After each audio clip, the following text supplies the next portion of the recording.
Okay, welcome, folks. This is a brand new free class on characters designing a. This is a brand new free class on characters and designing a cast of characters for your feature or TV show. Let's jump right in. So we are in a stage-style channel on Discord. If you're watching on our different platforms like YouTube or Twitch, you should come join us on Discord. You can find the link to our Discord server on scriptcamp.net. So we're on a stage channel, which means that normally everyone's muted. I'm the only one that's speaking, and you can click that button that says Request to Speak. It looks like a small hand. You'll then have to click Accept Invite if you want to actually be brought up onto the stage. So that's 2 steps to be brought up to speak. Make sure you do click that Accept button. It shows up at the top of the screen if you are called on. So here's all the upcoming free classes that we have. Today we're doing Creating Cast of Characters. Tomorrow at noon, these are all in Pacific time, Los Angeles time. We have another brand new class on writing horror novels. So horror fiction, which includes novels, novellas, short stories, everything like that, but mostly looking at novels. So that's tomorrow at noon, from noon to 2. And then on Sunday, we have a world building class, world building science fiction. That will be 10 to noon on WordCamp. You can tell which server it's on because the teal text is for WordCamp classes and the yellow text is for ScriptCamp classes. So we have another one called Crafting Magical Beasts and Creatures, Sunday, June 25th at 5 p.m. Oh, I didn't realize that was on the same day as the world building class. Okay. So yeah, 2 classes on Sunday. We have a bunch more coming up this week. I won't read through the whole list, but do note that we have the opening classes of our new boot camps, which are starting Friday, June 30th at 6. We have How to Write a Movie in 8 Weeks, which is the name of the sort of week 0 overview class for that feature writing course, which goes from idea to first draft of a feature in 8 weeks. We then have the week 1 of that class. It's going to be Friday, July 7th at 6 p.m., and it's going to be running in that slot for eight classes. So that's Fridays from 6 to 8 p.m. Pacific time. And then the pilot boot camp is starting July 9th. You can see there. That will be running 10 to noon on Sundays. We have a QA coming up too. On July 15th, we will have a WGA writer in to answer all your questions about the Writers Guild strike, assuming it's still going by then, which it sure seems like it's going to be. And first class of our novel bootcamp, Write a Novel 90 Days, starts July 22nd. That will be running Saturdays 12 to 2. But there's plenty more.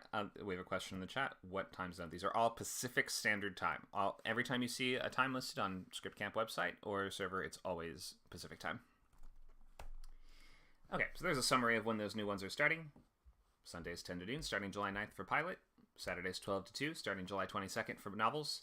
And features will be Fridays 6 to 8, starting June 30th.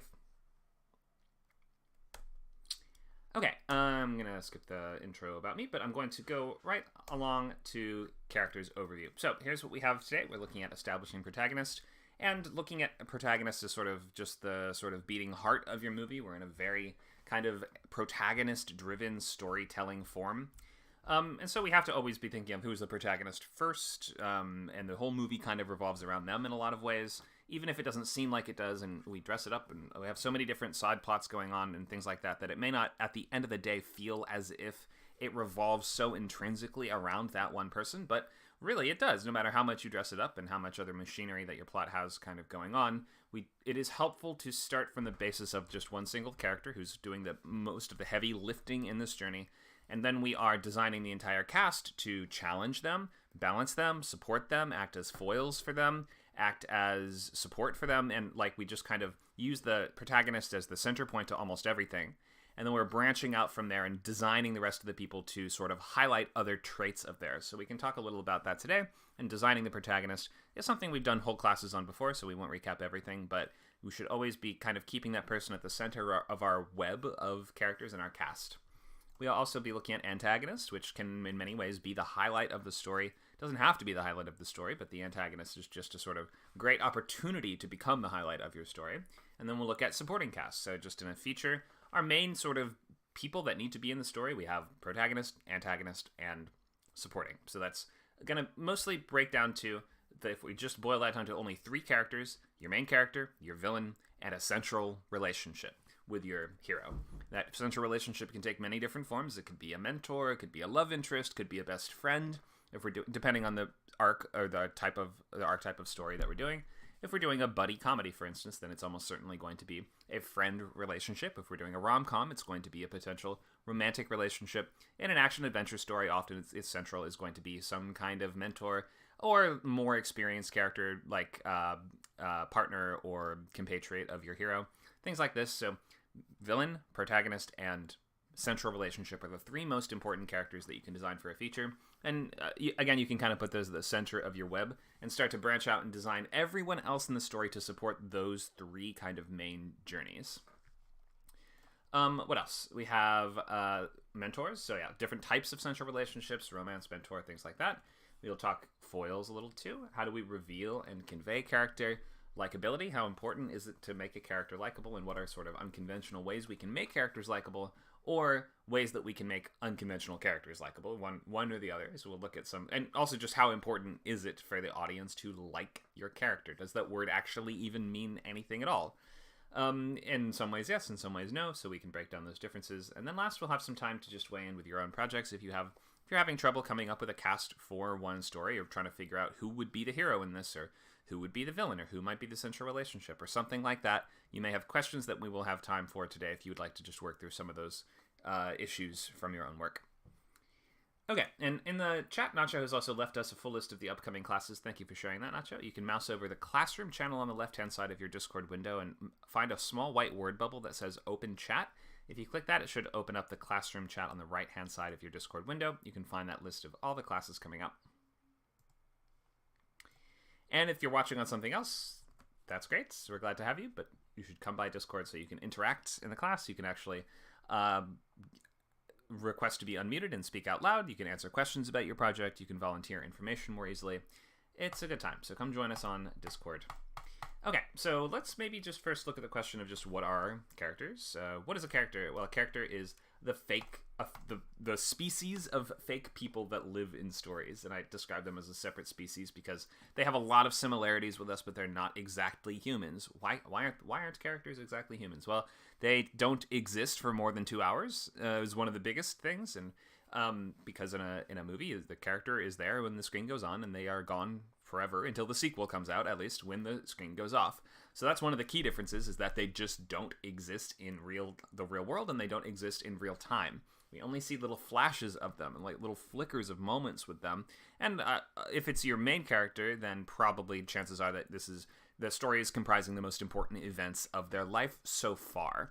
That's not always true. There's lots of exceptions to that, but we are usually understanding feature stories to be big enough to support a feature if it is telling us the most important events of this person's life.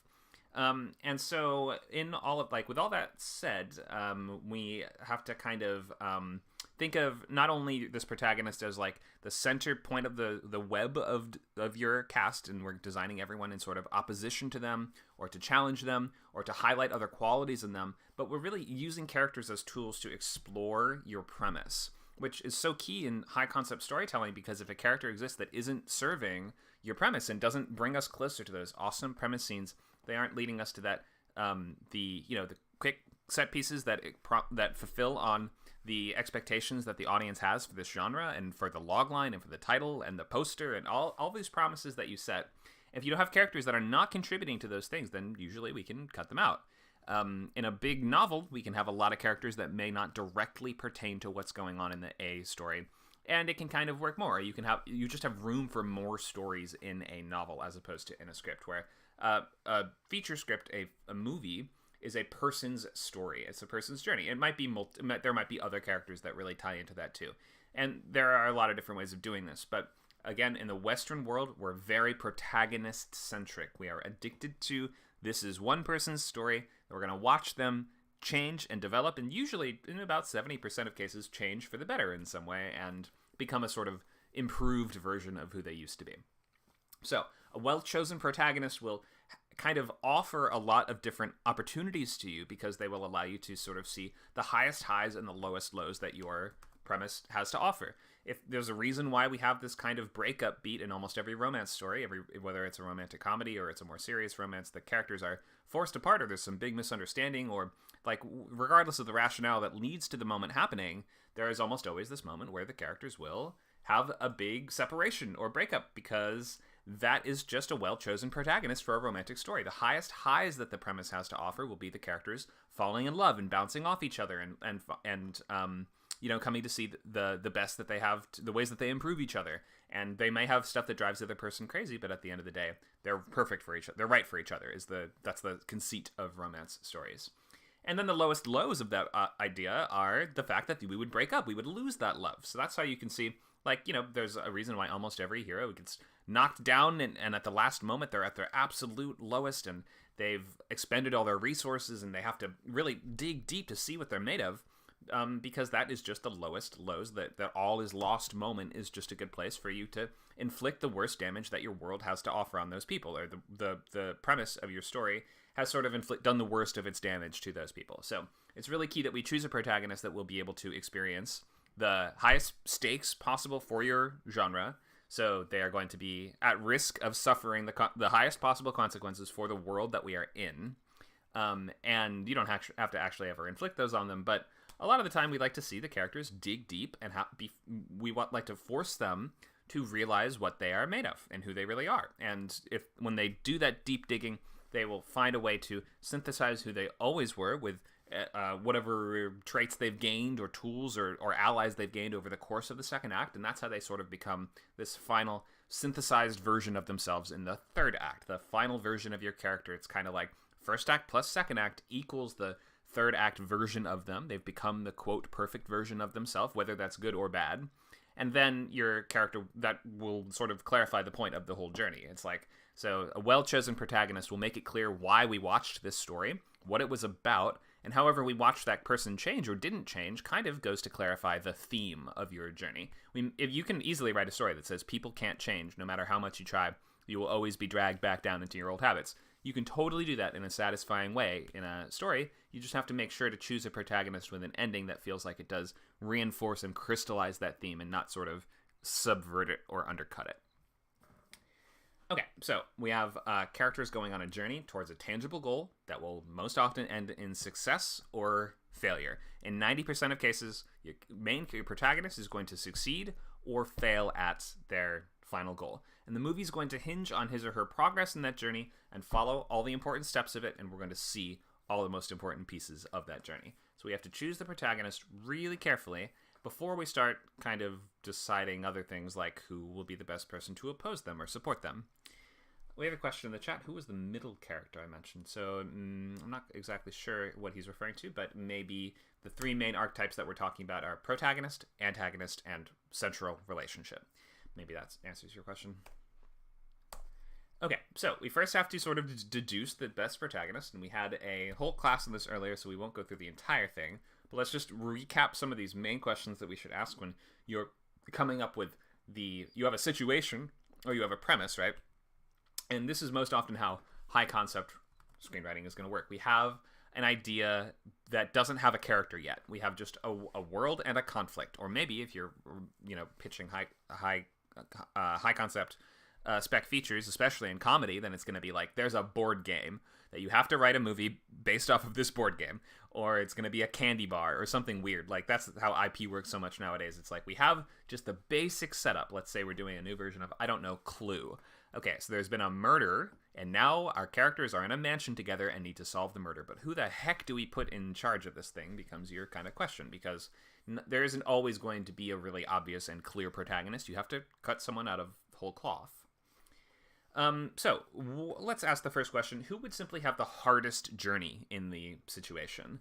And more than just a character who's incompetent at that thing. I mean, we could easily say, we are in a mansion, we need to solve a murder. Who would have the hardest journey? Well, a terrible detective, I guess, or a cat, or something like that. It's like someone that just has no actual ability to solve that thing. So unless we're doing farce or comedy, then we should typically lean away from the easy answer of just a person who's terrible at blank. Who would have the hardest journey in a war movie? Well, a terrible soldier, I guess, right? Or who would have the hardest journey in a rom-com? Well, a guy who's terrible at finding love. But that doesn't always work, so try not to, you can start there and see if that works. And for comedy, a lot of the time, having an incompetent protagonist can work fine. But usually maybe think of which traits are going to allow them to still participate in that journey in a meaningful way. But also with that aside, or with that considered, who would have the hardest journey in that context, right? So it could be that we could ask who has the hardest journey in a war story. Well, everyone's going to have a hard journey, right? We're soldiers, we're getting shot at. But maybe your main character is a soldier with severe anger management issues or something like that. Maybe we can start to see, oh, that's going to be particularly difficult for that character, because I can start to envision scenarios in which the commander's like, okay, stop the advance, we're done, like, you don't need to attack anymore. Your main character decides, I'm going to attack anyway because I'm just that mad at the enemy. Something like that, where we're trying to pick some specific flaw that lends itself to evocative and interesting sequences that will challenge your characters, but try not to always jump to that they're just a bad soldier, I guess, right? Or who would have the hardest job in a story about a babysitter trying to keep a kid safe? A terrible babysitter. Well, yes, but try to move a little beyond that. All right, we have the question next. Whose presence at the center of the story would provide ironic juxtaposition to the situation? So if we look at more than just who would have difficulty doing this, who would it be completely ironic, the fact that they are in this situation at all? We might ask, who is the opposite of the person that we think would have to do this, or the opposite of the person that we think could succeed at this? Because that's going to lead to that interesting irony. Irony is just always one of these very powerful storytelling tools we have to bring in an audience and have them engaged and connected. So if instead of, we have a guy who's trying to solve a murder in the mansion, we might ask, instead of who would just be the worst at this, we might ask, who would it be super ironic if they were the one that had to solve that case? So I don't know. Who's the last person we'd expect to have to solve a murder in a mansion? It depends on many factors, right? It depends on who all the other people are, the situation, the time period that we're in, all of these things. But I don't know, let's say a pacifist or something, right? Like that, right? Wait a minute. No, a pacifist would not have trouble, or would not be ironic if they were. Actually, maybe it would be a little bit ironic. Somebody who has sworn off of violence has to be the one to solve a murder. There is something a little ironic there. Not that you have to normally commit violence to solve a murder, but that we maybe would think that a person who has taken an oath against violence would have no interest in solving a murder and no special aptitude in solving a murder, and maybe even gets queasy at the sight of blood or things like this, which make their challenges more pronounced and more cinematic. Looks like we have a question or comment from Meep. Go ahead, Meep. Yeah, I had a question. I think when I was actually trying to formulate this question, you might have answered it, but I wonder if this also falls under the ironic juxtaposition, because I was wondering, like, how you were saying who would be the absolute worst person to do this. Would you be able to also do the opposite, where you have the idea where your protagonist is supposed to be somebody who is fit to be able to handle this, but actually ends up just kind of sucking at it due to like unforeseen circumstances?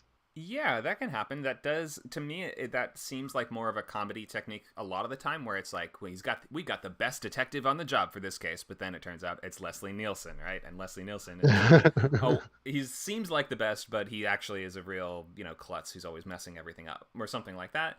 That can work. Go ahead. Or I was more so thinking like the character is kind of like already established or sort of set up to kind of be like someone who's expected to maybe not be the best, but have like something of an easier time than most. And then it turns out that when they're actually in the situation, what ends up happening is like different from their expectations. Yeah, have you seen The Last of Us or played it? I know of it, yeah. Okay, this is a perfect example of what you're talking about, where our main character is kind of a criminal. It's a post-apocalyptic story. He's like a criminal who does odd jobs. He's like a mercenary, basically, who does odd jobs for money. He gets this job to escort this girl across the country to this different place, right? And then it turns, and they think he's perfect for it. He has no connections to anyone, right? He's like, he's good at violence. He doesn't have any close relationships. Nobody will care if he dies. But then, because of his past and his backstory, the fact that he lost a daughter, it actually makes it much more difficult for him to do this. And when he gets to the end of the journey, he can't give her up, right? So it actually was the worst choice for this journey, even though he seemed competent on paper. Huh, so that's the plot of The Last of Us.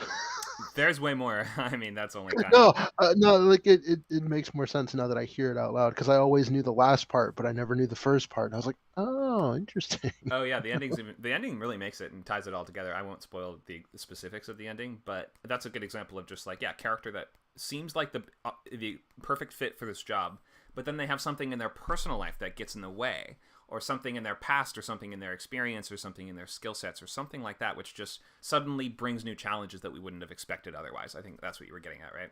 Yeah.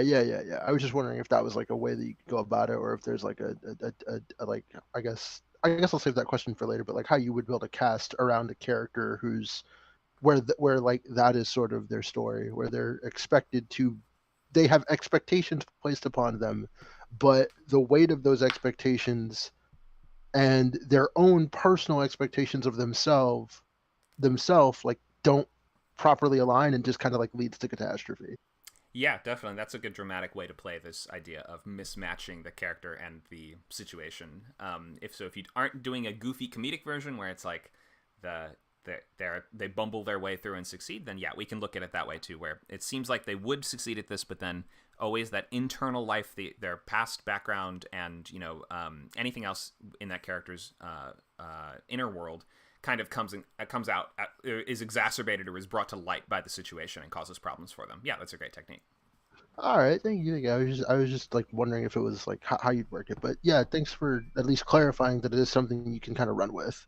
Sure. Thanks for the question. Good point. Mhm. Okay.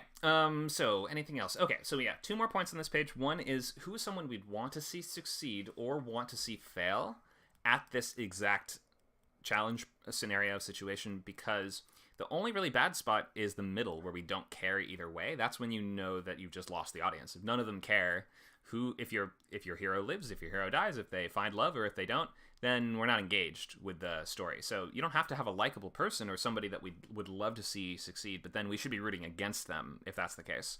And you can totally do that too. We call that sometimes a villain protagonist, is one way to sort of play that type of character. Your Patrick Bateman type of heroes, where they're maybe entertaining to watch for some reason, but we're really rooting for them to lose because they're evil, right? They're like a serial killer or a criminal, somebody that we can enjoy in the moment. Like we are amused by their mannerisms or the way they solve problems or their personality, or people love characters like the Joker or the Punisher, who are just bad people, right? But if we are rooting for them to fail, that can keep us just as engaged as rooting for them to succeed. And usually rooting for them to fail means that we are rooting for someone else, like the villain, for instance, to succeed. So Creepshow, the sort of Tales from the Crypt kind of 1950s horror comic sensibility, really operates on this logic, where we kind of set up the biggest piece of shit ever as your main character, and then we set up a situation where it's like, oh, that guy just needs to get his comeuppance. He never got what was coming to him. And then we come up with some sort of interesting, funny, supernatural kind of way that they can get some kind of ironic punishment. But then we're rooting for that. We're like rooting for the villains in Tales from the Crypt. And then last, adding a central relationship can really galvanize the story. So if that's the difference between a guy has to escape from prison, it's like there's not much of a hook there, is there? Versus a guy must escape from prison with his estranged father cellmate. Okay, there's a whole movie, because we can sort of see a lot of sequences that will draw conflict from that sort of central dynamic. We can start to imagine how the otherwise somewhat straightforward prison break escape sequences would be complicated and made more interesting by this dynamic in it. So just having that tells us a couple things about like what is possible in the world and the types of set pieces that you're going to be able to really pull off in your movie. But also it sort of tells us, or it can help us start to whittle away and figure out who is your main character, right? Because if we have an estranged father as the central relationship, then we might ask, okay, who's the main character? Who's somebody that would be estranged? Is it his fault? Is it the father's fault? Is it both of their faults? Why exactly are they estranged? Are they, former fishermen who got into an argument on deck one day over the best fishing net to use, and they were just never able to reconcile that? Well, if that's the case, that tells us a lot about what matters to those people, and it sort of, by fleshing out this central relationship, it sort of allows us, it's like a bridge to figuring out more about the characters themselves. So you sort of, if we start, like, using this method, we're starting with the situation or the premise, right? Coming up with the most interesting and fun, ironic kind of premise possible. Then we're picking a character that will have the toughest time going through that, or presents, again, a bit more of that irony, as they are the one that needs to be the one that needs to succeed at that. And then last, as we flesh out that central relationship, we'll start learning more about both of those people, and it might lead to you tweaking the premise a little bit, tweaking the characters a little bit, until we end up with a perfectly wrapped little bow around the whole thing. And the villain, too, of course, we can design in comparison to your hero. I have some slides on that idea as well. So let me skip ahead to that. Then we'll go a little bit into how do we connect with a character, and then I'll give you I'll go into some slides on creating a supporting cast after this. So let's start with designing. Did I have antagonist slides on this one? I thought it might be in my other slideshow. I know I had something about antagonists in here somewhere. Here we go. Okay, so protagonist and antagonist. So we've talked about starting with the hero and then moving into central relationship to find out more about both of those people, and also just having somebody else forced to go through the situations with your main character can lead to just a more dynamic and fun movie, right? That's why most road trip stories are people crammed together in a car. It's not somebody by themselves driving from landmark to landmark, running into conflict after conflict. You just sort of double your amount of interesting narrative ability by just putting one more person in there. And, given how people are an almost unlimited source of entertainment for us, if you play your cards right, then that can be enough to carry a whole story easily. So just those two people in a car, it's exponentially more entertaining than one person in a car. So once we have your hero sort of locked down, you've picked the hardest situation, or the person who would struggle the most with that. You've come up with a central relationship, which might be a best friend or love interest or mentor or anything. Sometimes the villain can also be the central relationship, which leads to some interesting kind of overlapping in a way that's good, like in a way that really works. We have to come up with our sort of third most important, or I don't know if we're going to rank which one's most important, but the third of these important characters, which is the villain. So hero, central relationship, villain. So the villain, and I'm not using any kind of moral judgment in these terms, hero and villain. I'm using hero to mean protagonist and villain to mean antagonist. We're not saying hero has to have a noble goal or villain has to have an evil goal. I talked before about the Oscar-winning movie Room with Brie Larson and Jacob Tremblay, and how in that movie our main character is a 5-year-old kid and the villain is his mom, because she's always the one that's like, you should maybe interact with other kids more, you should leave your comfort zone again and again, is sort of what she challenges him with. And because a kid wants to stay in his comfort zone and she wants to take him out of it, then for the purposes of that story, she is the villain. We're not saying she's doing anything bad, but she's opposing your hero's goals and acting against those goals. So that's what a villain is. And we have a couple characters on here that obviously they're usually directly acting against the hero, but in some cases it just happens that their path crosses in a negative way with the heroes, and they're not necessarily trying to destroy your hero. It's just that what they want bounces off what the hero wants. Like, what about Percy Wetmore from The Green Mile? Is his job in life to ruin Paul Edgecombe's career? No, he's not trying to ruin Paul's life. He doesn't have anything really against Paul. It just happens to be that Percy thrives on chaos in a weird way. Like, he is just a bad person. He's sadistic. He likes to hurt the prisoners. He really just likes to be a tyrant, which, when, Paul's character is his boss, it causes problems for him. And again, we clash with this guy, even though it's not like his mission in life to ruin our main character. So you don't always have to take villain as meaning we're trying to attack or kill the hero or destroy them entirely. The hero and villain can be very close. They can be family. They can be best friends. I think we see that sometimes. Really, stories where the hero and villain are friends can work really well.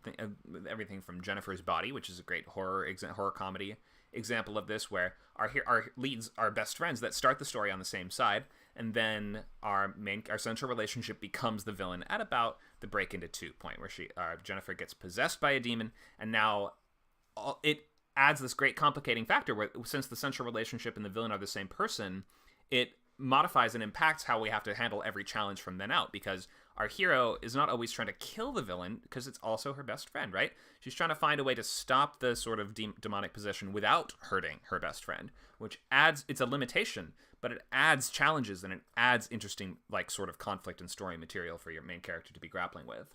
So you can be thinking of well, my voice just cracked like a 13-year-old boy. You can be thinking of who are the people that are going to directly oppose your hero and who want the opposite of them. That's sort of like your comic book villain, where it's like, I need to destroy Captain America because I am evil, and I need to conquer the Earth. That's the sort of, and like, he's the only one protecting the Earth, so that puts our paths directly clashing, and we're always going to fight until one of us kills the other. That's sort of one type of villain. That's perfectly valid. You can do that. That works in a lot of genres. We can do other villains too, like ones that just have slightly different goals than your hero, but ultimately it's helpful if your hero and villain, they have they are two sides of the same coin in one way or another. It's sort of a cliched phrase at this point. Two sides of the same coin. They're not so different. You and I are not so different, Mr. Bond. But we can still look at them as counterparts or counterpoints to the hero, and as torchbearers for your sort of central theme. And let's just look at just some of the examples here. So a strong villain is I shouldn't say is always. This is a quote from something. This is it just can be. A strong villain can be a fallen hero that represents what a protagonist might have become if their backstory went differently, or what they could still become if they succumb to the dark side. And this conflict and this contrast is going to sort of encompass the central dramatic argument for the whole movie a lot of the time. We sort of see these hero-villain pairings where, don't I have a picture of Professor X and Magneto somewhere? That's just a simple one to explain, isn't it? Where it's like they have something in common there. One is like Magneto's a sort of a fallen version of Professor X, right? Where it's like they both want the same thing, which is the peace and independence of mutant kind. And yet Professor X and Magneto have stark differences in how they attempt to approach solving that problem, which again and again causes them to butt heads and, leads to a lot of battles where people shoot lasers at each other.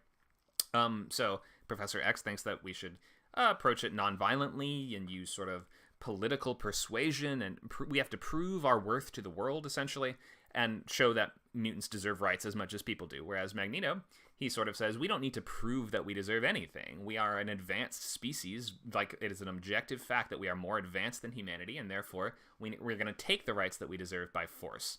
And you can't really say either of them are wrong. The nice thing about a really well-designed villain, and when you go into designing your villain, you should try to make them right about something. It doesn't have to be everything, and the way that they're approaching whatever their sort of central dramatic moral argument is doesn't have to be perfectly done. It can be very messy or very misguided or very kind of tainted by rage or some other negative trait in them. Maybe they're going way too far. But having your villain be right about something is an important aspect of the what makes a lot of stories work. Not all stories, but if you want us to invest in your villain as much as your hero, which is a good idea. I mean, it's a good idea to invest us in every journey.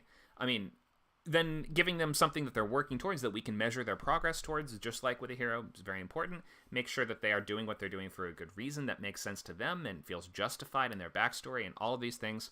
And also, they can sort of clarify what the point of the movie is in a lot of ways. I mean, we see Killmonger and Black Panther in that movie, which is in our central picture here.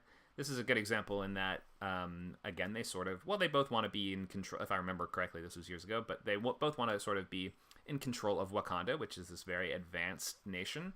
But Killmonger, the villain of the movie, he sort of believes that violence is going to be the way that they maintain their control. And also, he wants to spread and share the technology that they have access to with the whole continent. Which, again, we can sort of see the logic in that. It's like, it seems like Wakanda is hoarding all of this advanced technology for themselves, right? So he's right about something. They make an argument that we can at least see ourselves understanding. That's just really key. Paul has mentioned Batman has some of the best villainous counterparts. Yeah, I think that's a great example. Almost every major Batman villain is directly kind of created to contrast something about Batman himself. The Joker being the clearest example. If we have Batman is the guy who wears all black and is really moody and serious and depressing all the time and believes in order and justice to an almost religious fanatical degree. The Joker's the opposite of that. He's very colorful and playful and believes in chaos to a sort of almost religious degree. So, yeah, you're right, Batman villains. I have Mr. Freeze on here, who is more sympathetic than most of them. But then again, he's also, you can see that he is doing what what is Mr. Freeze's backstory. His wife has a terminal disease, and so he's a cryogenics engineer who has frozen her in a block of ice, and now he's going to commit crime until he can, I think, like raise enough funding or raise enough money to fund the research to cure her. So once that's done, he's not going to be a villain anymore. But we can see that again, he is doing what he's doing for the love of to save a dying loved one, which, although he isn't exactly the opposite of Batman, he does share that in common with Batman, is that they both go to great extremes in response to the death of a loved one, right? Or the departure of a loved one. So it's like in rogues galleries like this, we can often use the sort of whatever the central idea of your hero is. Like with Batman, it's my parents got killed, now I'm never going to let anyone else experience that again. With Spider-Man, it's with great power comes great responsibility. And then each of the villains can be a sort of specific, misguided take on that same idea. Okay, here's a question from Meep. Does the villain necessarily have to be a bad person? Oh, no, definitely not. I think we just covered this a bit. Can they be someone who gets in the way of the protagonist, someone they constantly clash with, but isn't necessarily a direct villain? So yeah, our examples with Percy Whitmore here were, I think, covering this idea. But if it's if you're going this route, and if the villain just happens to get in the hero's way, then you have to have designed such a situation that they can't just kind of work things out, is the only problem. Like, it has to be, if they just happen to clash, then it has to be a clash that is going to support a whole movie. It won't feel like it supports a whole movie anymore if it just feels like, oh no, this is just like we can just do a little negotiating and figure out a way to both get what we want. If they can both get what they want, it's usually not a strong villain. Or you haven't designed the situation properly in such a way that we can see that this can only resolve in a clash between the hero and the villain. If it can resolve some other way, then you may have mistuned the situation or one of those sort of main characters, hero, villain, or central relationship. We have a question from Zal in the chat. Can there be multiple villains, or is that too much? Yes, there can be multiple villains, and we've seen some examples of this. We've been talking comic book movies a bit, and we have seen a lot of examples of multiple villains in comic book stuff. And when that is the case, then I think the easiest thing to do is balance one of them as your sort of primary antagonist who can only succeed at their goals by destroying the hero. And then you have any additional villains that you have. I don't know how many you want to include. Probably, I would hope not more than 2 or 3. But if you have 2 or 3, or maybe you have like a team of bad guys or something like that, then those other characters that aren't the sort of like, usually it would be the face of that team is the leader of the enemy team is the one that needs to destroy your hero. But in that case, then the sort of sub-members of that team might have their own goals, or it could be that we just don't find out that much about them, or it could always be that we just need to balance the story in such a way that it feels like essentially your other villains become more fleshed out supporting characters that are also acting just happen to be acting against your hero, I guess I would say. Like, they should have their own goals too. They don't have to be directly opposing your hero and everything they're trying to do. Meep mentioned Spider-Man 3 being an example of this that just leads to very scattered storytelling. The way it tries to make Sandman and Venom equally important, which just leads to confusion and clutter in the story, I would find. Bloating in the story, Meat mentions, because usually you're not going to be able to make them feel equally important as each other. We already have enough heavy lifting to do in the movie that's not just balancing between villain stories. So I would usually say pick one as your central villain and treat the other ones like supporting characters that just are acting against your hero.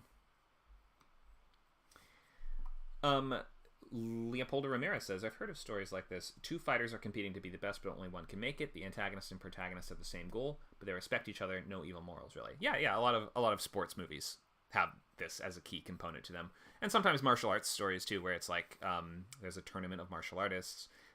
Characters that are playing by the same rules, so to speak, and they can respect how the other person approaches their sport or art. Okay, so what else? Villains as the torchbearer for theme. I've touched on a little bit, but I just wanted to clarify with this one last picture in the top left. We have the other mother from Coraline, who, again, remember that the villain is sort of crystallizing the theme because we are sort of building to a point, and we're funneling down to a point where the hero and villain both want something that they can't get without the other person succeeding, and so the death of one or the other, death or failure of one or the other, represents the death or failure of one ideology or approach to solving this problem over the other approach, which is usually to say that if we have like your hero and villain clash at the end, and your hero is like, I'm fighting with the power of friendship, and your hero is like, I'm fighting with the power of hatred, and we have friendship defeat hatred. Well, it's sort of like you, the author, are making the argument that friendship is more powerful than hatred. You could do the opposite. You don't always have to do that. You could also end the movie with the villain winning, in which case you're sort of saying you're making a different and also valid dramatic argument, which is that friendship isn't enough to overcome hatred on its own. You could also sort of be saying that. And we can almost always clarify what is the sort of central dramatic argument down to about a sentence that poses something that's ultimately kind of debatable, or something that your movie is kind of trying to make a case for. If you're trying to say something like hatred is, or friendship can't overcome hatred on its own, you might have to, like, this is what movies are really good at. They're good at building an argument for a pretty simple idea, ultimately, like a one-sentence expression of a arguable point that you are then going to do the dramatic work of arguing by showing us what happens. So we have this character of the other mother here in Coraline. If we remember the story of Coraline, it's about a girl who moves into a new house, and her parents are so busy and they're so boring, and they cook bad food. They never have time for her. They're just miserable to be around all day. She doesn't have anything to do, and she just wishes she had different parents that could make her life better. Then she goes through a secret door into a kind of inverted, twisted, dark version of her house where mom and dad are all about having fun and doing whatever you want. And you can eat cake for dinner, and you can stay up and play video games as late as you want, and we're going to spend all the time with you that you need, and we're going to be the perfect parents, right? But we kind of end up in this space where we learn that there's something sinister behind that there are no real perfect parents, and it's the sort of classic fairy tale journey of realizing that what you had all along was sort of worth appreciating or caring for. But we end up wrapping things up in the other mother's story with this passage here that's from the book. Let's read this. It says, she said, "You know I love you." And despite herself, Coraline nodded. It was true. The other mother loved her, but she loved Coraline as a miser loves money, or as a dragon loves its gold.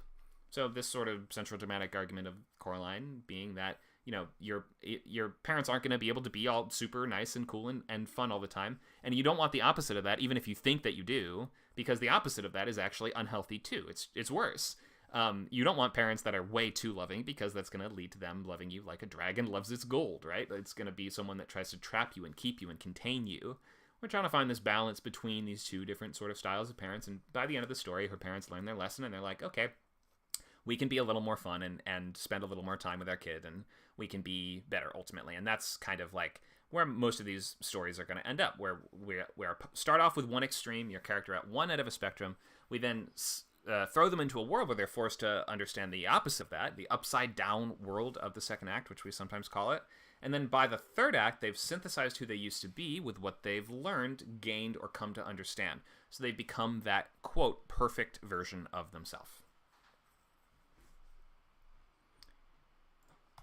What else? So we have some stories that are protagonist-driven versus some that are antagonist-driven, and I think I'm going to flip back over to my other slide in a second, and we'll talk about likability and empathy with characters, but I will at least just tag on this idea of protagonist versus antagonist-driven stories. So we have to ask ourselves, who's trying to uphold the status quo, and who's trying to change it, and if that's who's driving that story mostly. So superhero stories are very villain-driven, considering that our heroes are trying to keep things running as normal. We're trying to maintain order, whereas the villain is someone usually trying to attain some selfish goal for themselves that is disrupting that order. Horror is another very villain-driven genre, where we start with your heroes usually living day-to-day lives, their normal lives, and then the villain shows up and starts eating people or whatever, and then your heroes are mostly trying to get back to how things were before. We're trying to fix the problem that has come up. The villain is driving the story because we can't really act against them until they do something first. And then last we have the heist sort of genre, which I wanted to call out as very hero-driven, right? Which is the status quo is being upheld by the evil bank manager, or the casino owner, or the mobster who runs the illicit underground card game, or whatever it is. The villains are the ones that are trying to keep things running as intended, and the heroes are the ones that have to make plans and really actively disrupt that. So you can kind of factor this into your storytelling in some ways. You can ask yourself, is this being mostly is the machinery of the plot mostly being moved by the hero who's trying to disrupt the status quo, or the villain who's trying to do the same thing? With this in mind, though, your protagonist should still always, whenever possible, be the one that is as active as you can make them. So that means making and executing plans, clarifying what those plans are, either to those allies or maybe just somehow communicating it to the audience, and then making progress towards their goals. And we're able to sort of track our progress through the story by how close your character has come to overcoming their larger overall goal versus these sort of smaller goals along the way that are going to act as our markers of progress.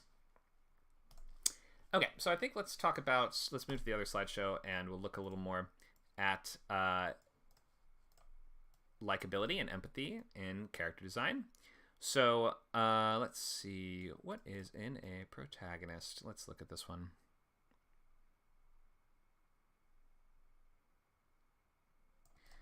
How do we connect with a character? So we have two similar terms, which are sympathize and empathize. And sympathize is this word where we sort of feel bad for somebody and we kind of feel their pain.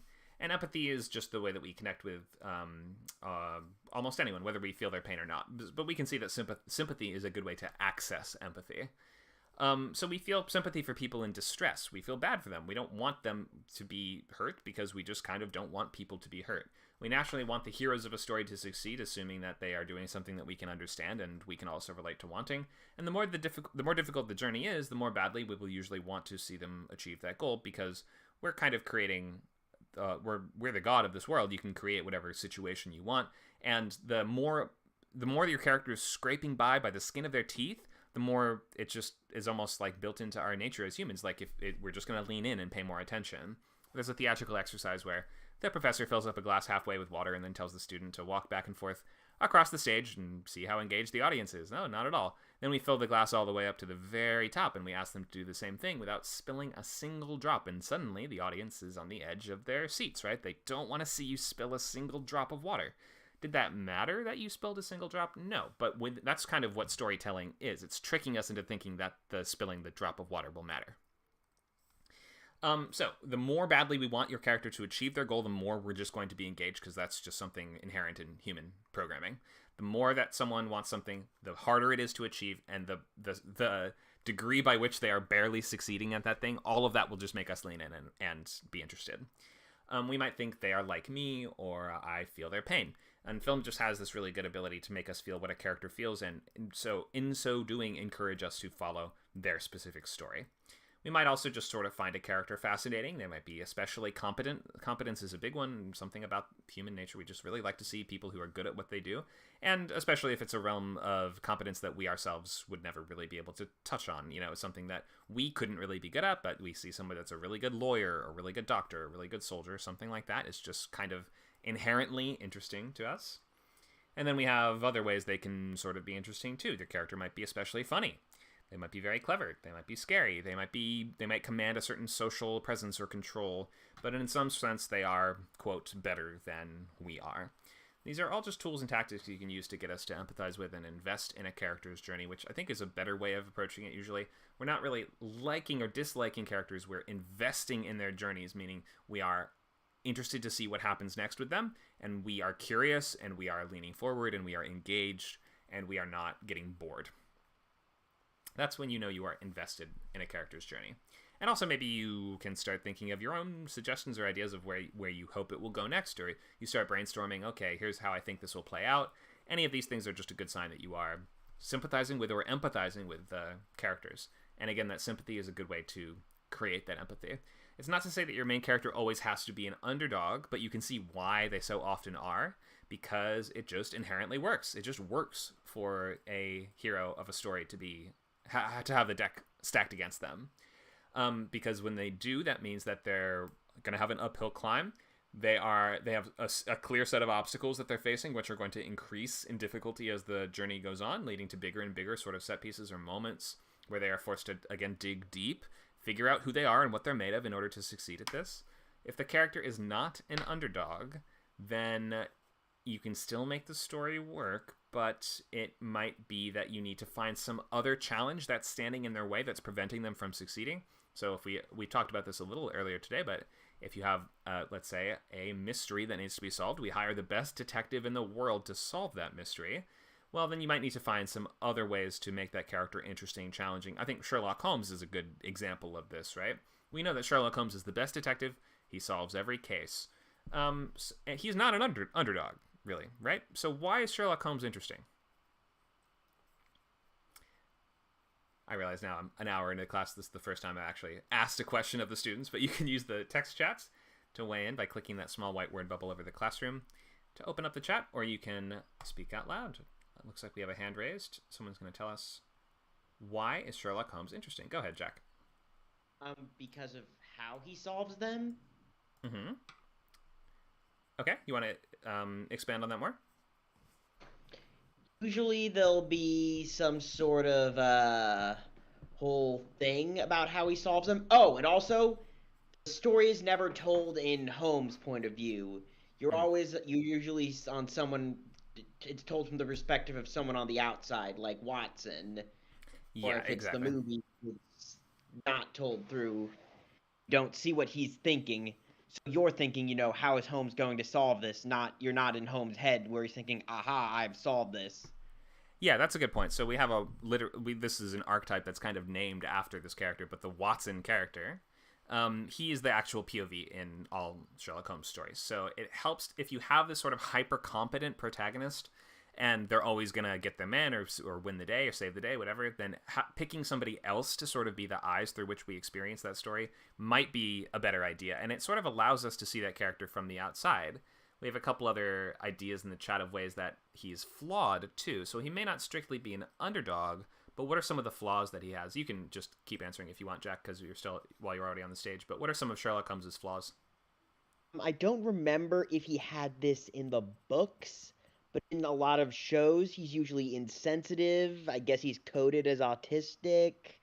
He's not nice to people. He's asocial. He's, I think, in Sherlock, which is the one I remember the most, implied to be a sociopath at one point. Mm-hmm. It's basically you get to solve mysteries, but you're really, really weird. Yeah, that's a good point. So yeah, although he may not strictly be an underdog, he's struggling with a lot of flaws, and he's just interesting in the way that he approaches solving these problems. He's a master of his craft, as Leopoldo tells us, and I would say that although he may be the perfect person for these mysteries, the fact that his personal quirks keep getting in the way makes him very fascinating. Looks like we have another comment from Verb. Go ahead, Verb. Thank you, Jack. Yeah, well, I mean, that's the thing is he keeps clashing with the head of the police and with other people. One, because he's more competent than them, but two, because he's so arrogant about it and because he's so socially awkward. In addition to that, he's also a drug addict. Yes, we didn't even touch on that, but he is addicted to opiates in the books, and I think in the modern version he uses nicotine patches in a similar way. He's addicted to cocaine. Oh, it's cocaine. It's like Okay. solution.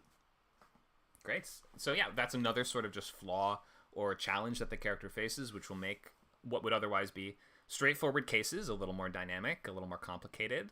I think that a lot of this is coming down to he's the best person for the job, but he's very unconventional in the ways that he approaches the job. Wouldn't you say that's the case?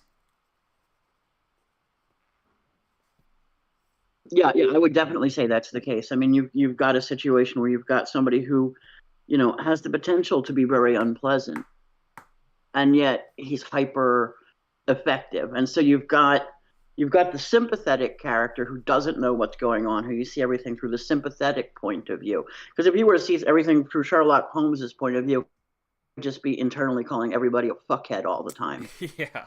That's a good point. So it actually, by not being in his head, actually allows us to empathize with him more. Yes, because we see him from the empathetic point of view, and this is the point of view of somebody who's seen flawed and damaged men. Because Watson is a vet; he's an army doctor. He's not just right. He's a surgeon, so he's prepared for people that. I mean, I think on some levels Watson has PTSD. But he's prepared to see men's flaws, not just their physical, but their mental flaws. And this, because he's a doctor, I think on some levels, and he's likable, it allows him to embrace Holmes, and by his embracing Holmes, the rest of us can also. That's a good point. Yeah, having other characters' reactions are going to be a big way that we sort of key the audience into how we should feel about people. So if your characters all hate somebody, and it's going to make the audience hate them a little bit too. Whereas if your characters can find, like Watson writes very reverentially about Holmes and has a lot of respect for him, despite the fact that he is so unconventional and so unpleasant. He doesn't follow proper police procedures. He does drugs too much. He's kind of crazy. But because Watson can see all these nice qualities in him, then it does create a dynamic where we can kind of find ways to do that too. Even though if we were in that world, we'd probably be really annoyed by him. Thank you, Verb. Oh, no problem. Actually, I think I'm related to him. But anyway. Yeah, I think there's a lot that's very relatable about both of those characters. I think the nice thing is when you write a character that's specific enough and fleshed out enough, then the audience will almost always find something to relate to. And counterintuitively, the more personal you make something in a script, like the more you make a character like not that you have to make them like you, but the more that you make them like, I know somebody just like this. The more personal that you can make things, the more universal they kind of become, and the more that people are able to relate to them because they just feel more kind of authentic. Okay, what else? So we've done a bit on antagonists. I don't think I ended up going to this slide, which is about balancing hero and villain on opposite traits. So I'll just briefly go over this. We don't actually have to do the full exercise right now, but I think it's useful when designing that antagonist to either approach it from the perspective of they come from the same background as your hero or from the opposite background as your hero. So if your hero comes from wealth, we look at just like upbringing, values, and methods as kind of the main three categories that we're going to break down these characters. If your main character comes from wealth, then the villain a lot of the time should either also come from wealth or come from complete poverty. And so, like, let's think of Batman and the Joker, right? Batman is like a billionaire since day one. The Joker is kind of, nobody really knows, but in no version is he a billionaire too, right? He's kind of he like lives in the sewers and eats rats and like does crazy stuff all the time. He's like the opposite of a billionaire in a lot of ways in terms of his upbringing. He grew up. He had like an abusive childhood in some versions, and in any case, you can see how just coming from in that case, the villain is coming from the opposite perspective of the hero. In terms of values, we might pick again the same or opposite. If you're picking the same values, like Magneto and Professor X, then these should be values that they are approaching in diametrically opposed ways that cannot coexist, or we can't do both of these things. They are opposite approaches, polar opposite approaches to solving the same problem or addressing the same value. And then last we have methods. They're going to have the same methods or opposite methods, and it could be even that the methods shift over the course of the story. More often than not, it's going to be the hero having to shift their methods rather than the villain, but sometimes the villain can change their methods too. Sometimes villains get worse. They start out not that bad, but then they get worse as the story goes on. Or it could be that your hero just has to do increasingly challenging, dark things in order to almost become that villain by the end. That question comes up in superhero media a lot too. How evil do we need to become in order to stop the evil character who's never going to budge in their own beliefs? So yeah, when designing that hero villain in that sort of central paradigm of we're thinking we need to balance it out, then maybe try this. It's a tool. It's not a rule. It's just a tool. Try this thing of same background as your hero, same upbringing, values, and methods, or complete polar opposite. Okay, let's go into supporting characters, because we've talked hero and we've talked villain quite a lot. Or should I pause for questions, maybe? Looks like Jack has another hand raised. Go ahead, Jack.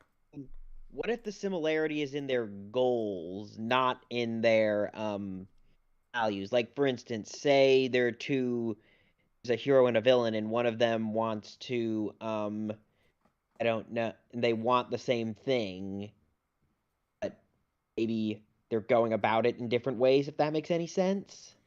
Well, I guess I would ask the question, can they both have that thing? And if the answer is no, no. That would mean no conflict, which means might be good in like real life, but that means no story. Yeah, exactly. So I think it would work fine if they both wanted something that only one of them could get. So that would be like a promotion, then a position, an item, like a physical item that there's only one More of. like an idea in the world. Like I'm thinking of something specific in one of the stories I was doing. Okay, yeah, if it's like an ideal or something like that they're fighting for, let's just say like they're both trying to stop a war. Something like that. If they're both trying to stop a war, then in that case, the way that we would balance it out is that they're both using methods that can't both be used at once. So one of them is advocating for diplomacy. We need to negotiate a peaceful conclusion. Or let's say one of them. Oh, sorry. And the other would be the other character wants to nuke the other side or whatever. But go ahead.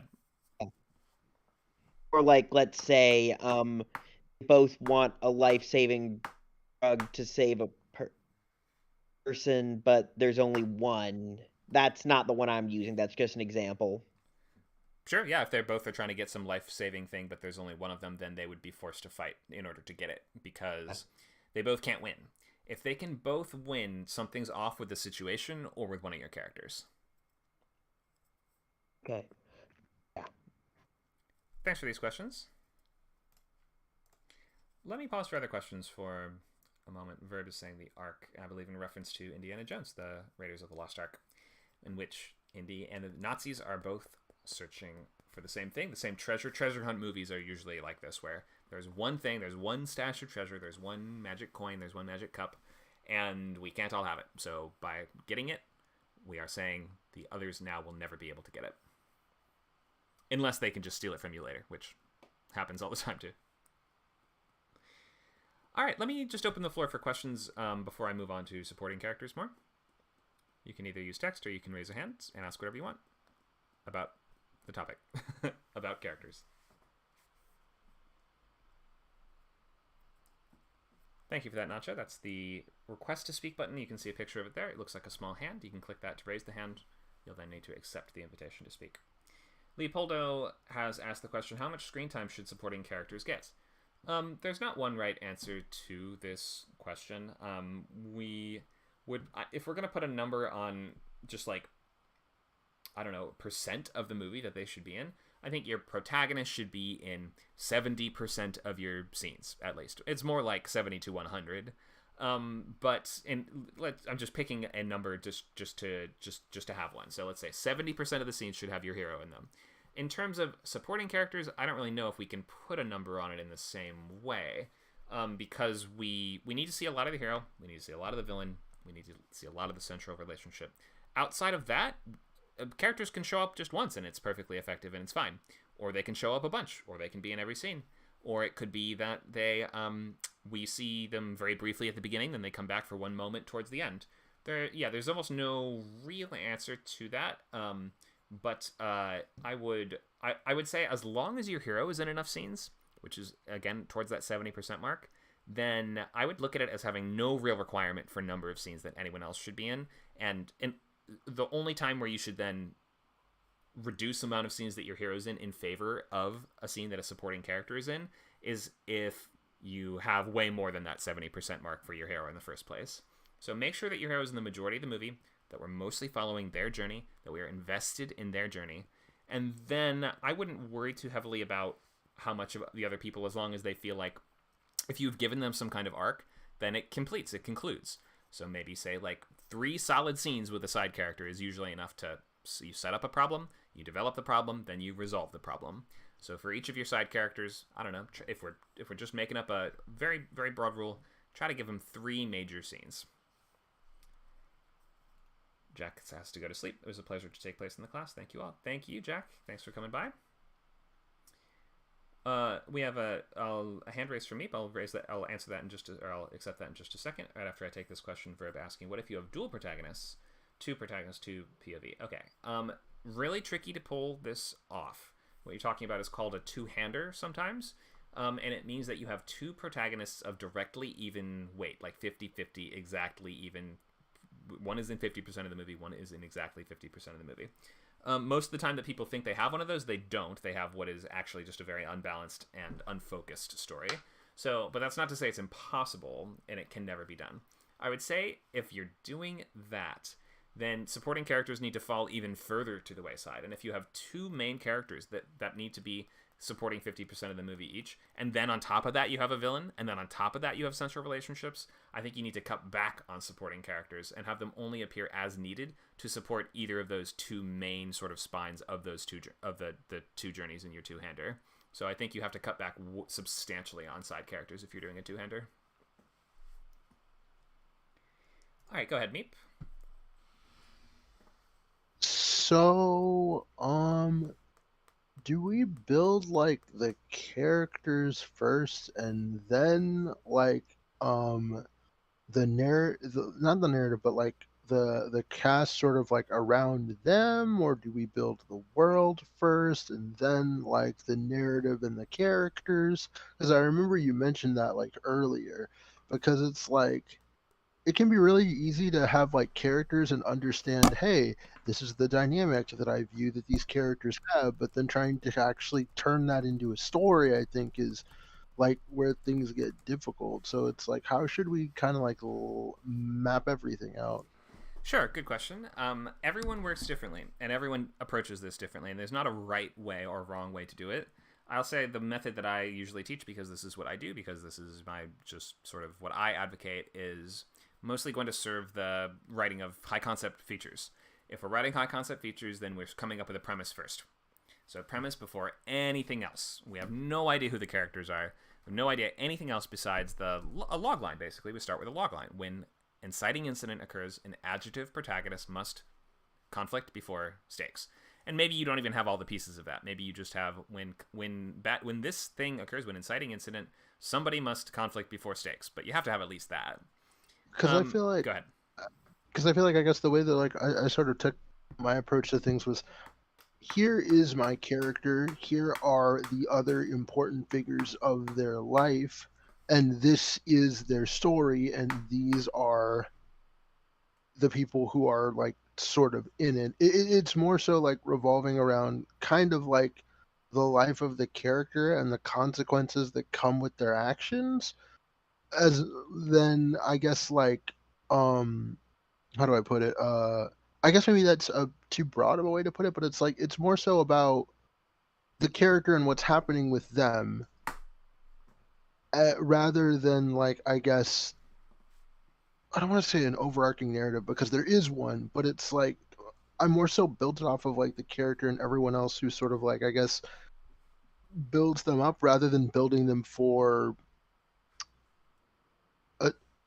I built the characters in this. I built the characters and like who it revolves around, rather than like, I guess, constructing the premise first. So it's like, if that's the way that you kind of go about it, then like how do you sort of, I guess, figure out where everybody goes, and can some characters, can their roles change in the story? Sure. Can I ask, are you having a little trouble figuring out what the characters should be doing? Is that why you asked this question? You're having trouble figuring out the plot?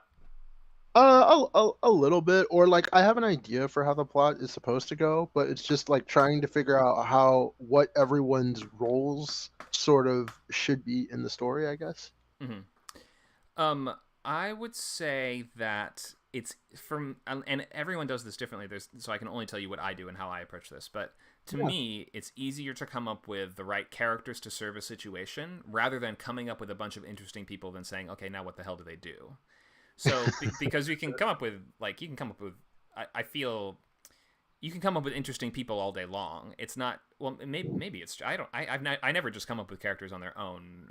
So maybe some people can do. I feel like that is a whole. Because I feel like I'll come up with a character. I'm like, oh, this character is really cool, but now what kind of world would this character belong to? What is their world like? If this is who they are, this is what their world is, and it's more so like the world is sort of like spun from the character. Like, imagine you draw the character. It's like drawing the character first and then the background, rather than having a background and then a character.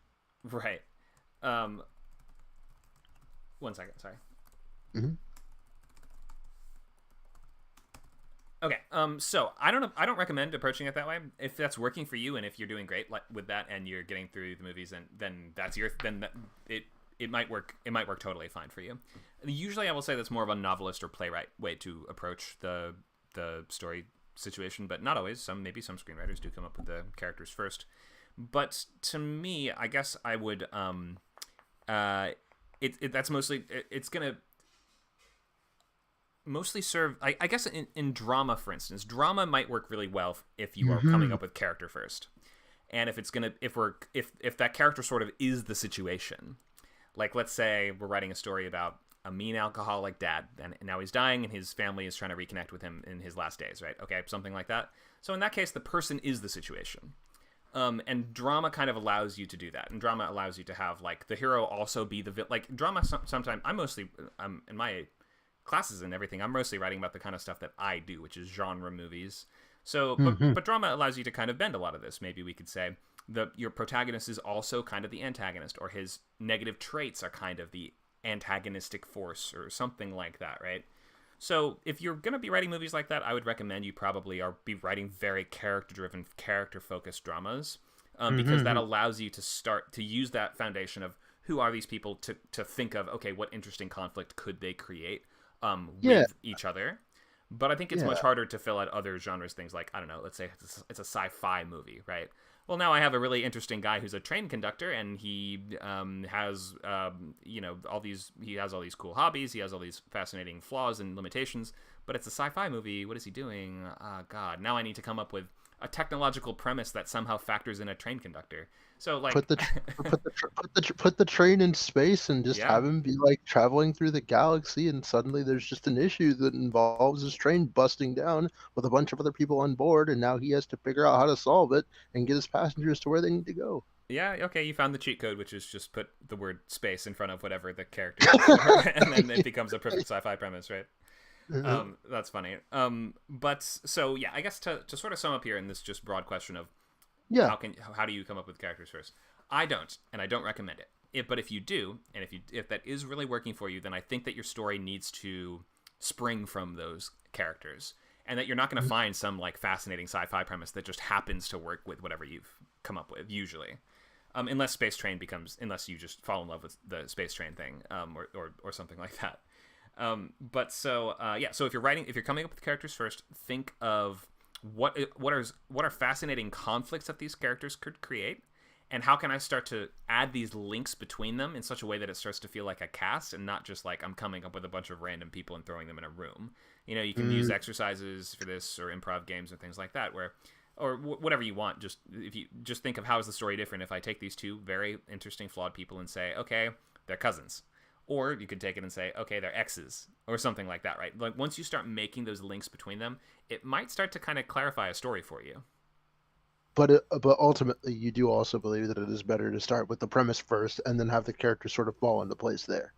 In high concept feature and TV writing, I think so. Okay. But maybe you're doing very sort of indie execution dependent, like Richard Linklater type movies, in which case those are not high concepts in any sense, and those are all just kind of drawn from those characters, or like the mumblecore movies or things like this. There are types of filmmaking that do benefit from, and types of storytelling that benefit from this. I don't think being a studio commercial screenwriter is usually the best, but then again, maybe you're one of those rare kind of like Paul Schrader type writers who can just take a really interesting character and create a really cool situation for them to go through. I wonder if I answered the question or if I just kind of gave you a bunch of non-answers to that question. No, because do things definitely does have its problems, so I'm not going to sit here and say it's perfect. But it was just if that is the way you operate, how can you make it work, or what are some things you can do to kind of narrow your focus? So it does give me a little bit to work with, and I appreciate it. Sure. Yeah, look at starting to add in links between those characters, family, friends, relationships, and once you start to define the relationships, the story should be easier to draw out of that. And if nothing's coming to you, then try different relationships until something does. Okay. That's what I got for you. Thank you for the question. Yeah, it's a very, very different method than what I use, so it forces me to really stay on my toes and figure out how would I even approach that. But I like to have the tough questions sometimes. Okay, we have another question or comment from Leopoldo. Go ahead, Leopoldo. I'm gonna flip the slide just so we're not looking at the same thing the whole time. Okay, go ahead. Hi. I'm currently writing a story about like two samurai who end up fighting each other in the end. It's adapted from a book, which kind of feels like a two-hander. How would you handle creating like a TV series where you can like show both of them growing up side to side before they reach that point where they fight? Because my issue right now is I don't want to give away so much attention to the antagonist that people kind of like think he's the main character or feel like he's a main character. And I really don't know how to go about it. Well, when do they meet? They meet, I think, it's kind of hard to tell you without telling you the whole story, but I'll just say that they meet in the middle of the story. The midpoint. Okay, the midpoint of the pilot. Of the series. Of the series. They don't meet in the pilot? Yeah, they don't. Oh, huge mistake. Huge really? Mistake. Yes. Can you imagine a TV show where the main characters don't meet in the pilot? There's very few. Yeah, well, because it's a book adaptation, I mean, that's basically what I'm copying. I didn't know that was a mistake. I can't think of a single show that works that way. Maybe there's some really big ensembles like, I don't know, Game of Thrones or something, depending on how you weight the importance of the characters. Maybe we could say the most important people don't meet in the pilot, maybe. but there's Oh, there's okay. there's very very few. So I think you should probably find a way to have. You might need to change the chronology. So I have a way. I have an oh, you idea do. now. Oh, great, great. Okay. Okay. So I'm glad you have a solution, but I think that having I was going to say even the midpoint of the pilot is a little bit late to have them meet. But by the midpoint or before should probably be when your main two characters meet, especially if they're in direct opposition to each other. So one of them is the hero, one of them is the villain, right? Yeah. Well, mostly they're both rivals. Well, Right. because the story is they're both trying to be the best swordsmen in the country, and they don't hear about each other until they get like famous enough through their accomplishments in the midpoint of the saga or epic. It's a long story. Mm-hmm. Yeah, these are just some of the challenges that come in adapting books or true stories or things like that. Sometimes the timeline just doesn't lead to a good three-act narrative occasionally, or you have to either fudge it, or you have to change some details, or imagine some things, or make up characters, or combine characters, or things like that. Can you remind me? Have I gotten to the original question here? What was the original question? How to Balancing, Okay. because these two characters, grow up side to side. Mhm. We like get to see their accomplishments, their development, and well, I don't want to give away so much attention to the antagonist where it almost becomes, he's taking over the story. Okay. Um, but do you want us to sympathize equally with them, or do you want us to sort of be rooting for both of them? Uh, I want him to be rooting for one person, which would be, the antagonist, no, the protagonist. The But protagonist. I Okay. kind of want to place like importance on like the antagonist too, Mhm. which is kind of hard. Well, I wouldn't worry unless the antagonist is taking up a preponderance of screen time, like unless they are overshadowing the hero in terms of they're just in more scenes. I wouldn't worry way too much that it would be distracting your audience's attention from what you want them to be looking at or focusing on. If that is the case, and you do have the villains in like 60% of the scenes, and the hero is only in 40, then you should flip that the other way, I would say. So, But go ahead. so no dedicating like entire episodes to, the other person. Well, you can, but you're not writing a whole show. Like we're only really writing pilots as, for a portfolio for a prospective TV writer's portfolio. You really only write a pilot because nobody's going to read beyond a pilot. Oh There. no, this was just for myself that I'm gonna be creating, but Oh, okay. it's a whole series that I'm trying to map out.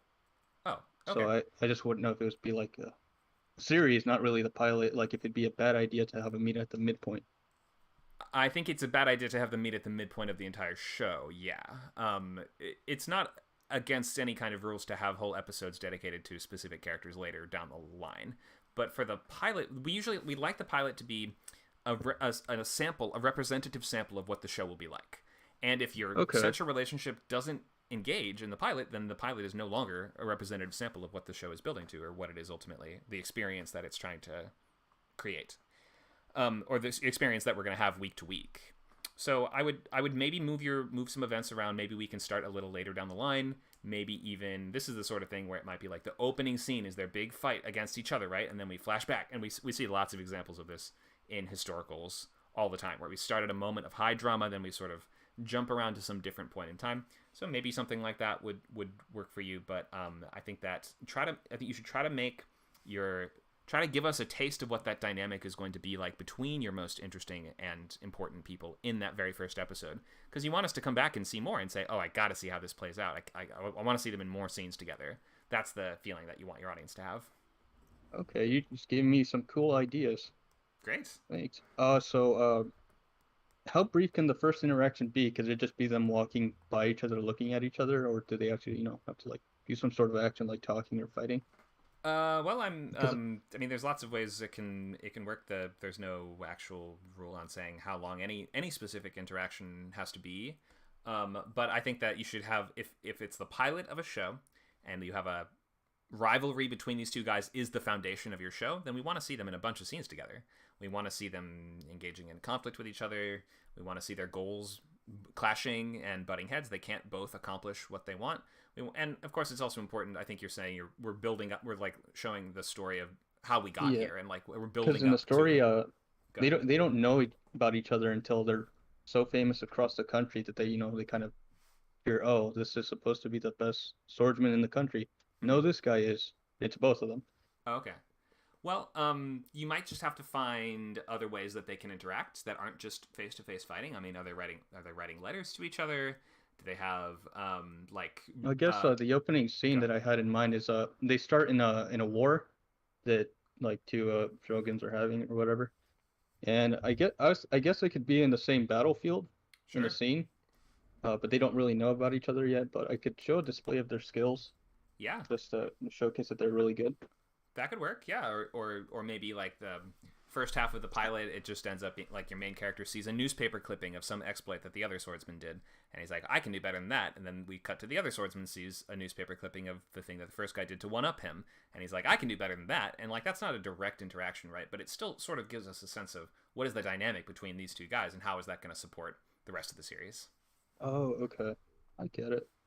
So see, We like to watch them clash. but I have to show them like in the pilot, right? I think so. I mean, I can't. I struggle to imagine an example of a show that does not do that, and I struggle to imagine how we like you. If you want somebody to greenlight a show, then they have to have the confidence that the pilot is like a. This is the show. This is a slice of the show that represents what all the rest of it's going to be like. Okay. Another thing, is there any pitfalls to like doing two-handers, like any mistakes that you like see other people make that I should, avoid? Yeah. So I would generally say don't do them, but if you are doing them, if you have to do them, yeah, focus becomes really difficult, and like it becomes tough to tell if you are spending too much time with one person versus the other, or if one starts to feel more important than the other, then it will start to feel like a story that is simply unbalanced or unfocused. It won't feel like a two-hander. So you have to make sure they're equally important and both journeys are equally interesting. And that can be tricky because sometimes they have to be interesting in different ways. But they should, even if they are interesting in different ways, then one should not be the thing that we are getting bored of and we're like, can we just get back to the other thing? I guess that I would try to avoid that feeling of, so like try to end each section that we're focusing on one of those characters with a cliffhanger or something to really keep us interested and engaged and make us like 1% disappointed. We're like, oh, I love that. That was so cool. I can't wait to get back to that. Oh, but we've got something great we're about to go to. So like it shouldn't try to avoid the feeling that we're cutting away from the good stuff. And if you have spread that good stuff through both of their stories, then you can build that excitement and interest and anticipation for both of them, which you should generally be doing where you can. So I guess if I'm going to give you one of those major pitfalls, it's the audience picking a favorite and then just being bored by the other one and it feeling like, okay, well, this would have been a good story if it weren't for that annoying dude that kept taking all the spotlight. Okay. So what are some good movies that you recommend I see that like do handle this very well? Movies or pilots? You're doing a pilot, right? I guess I can do a pilot. I can do both. Like, I'm just really trying to study the technique itself. Sure. Good movies that are two-handers. I may have to come back on this because I might have to think a little bit, and I want to give you good examples, not just rattle something off. So why don't you let me write that down, and I'll list some stuff in the chat, and I'll tag you once I think of some good two-handers. Well, thank you. Well, those are the only questions I have. I appreciate your answer. You gave me some really good ideas. Sure. Thank you so much. Okay, I've written that down. I will come back to that and leave some suggestions in the chat for later because I do have to think. Two-handers are kind of hard to find sometimes. Okay, I think we had one more hand raised, and then so we'll take that and then we'll move ahead to the last part of the class. Who was our last hand that we had up?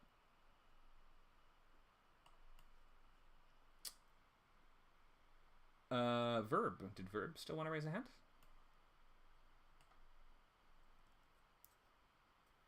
Or maybe your question was already answered.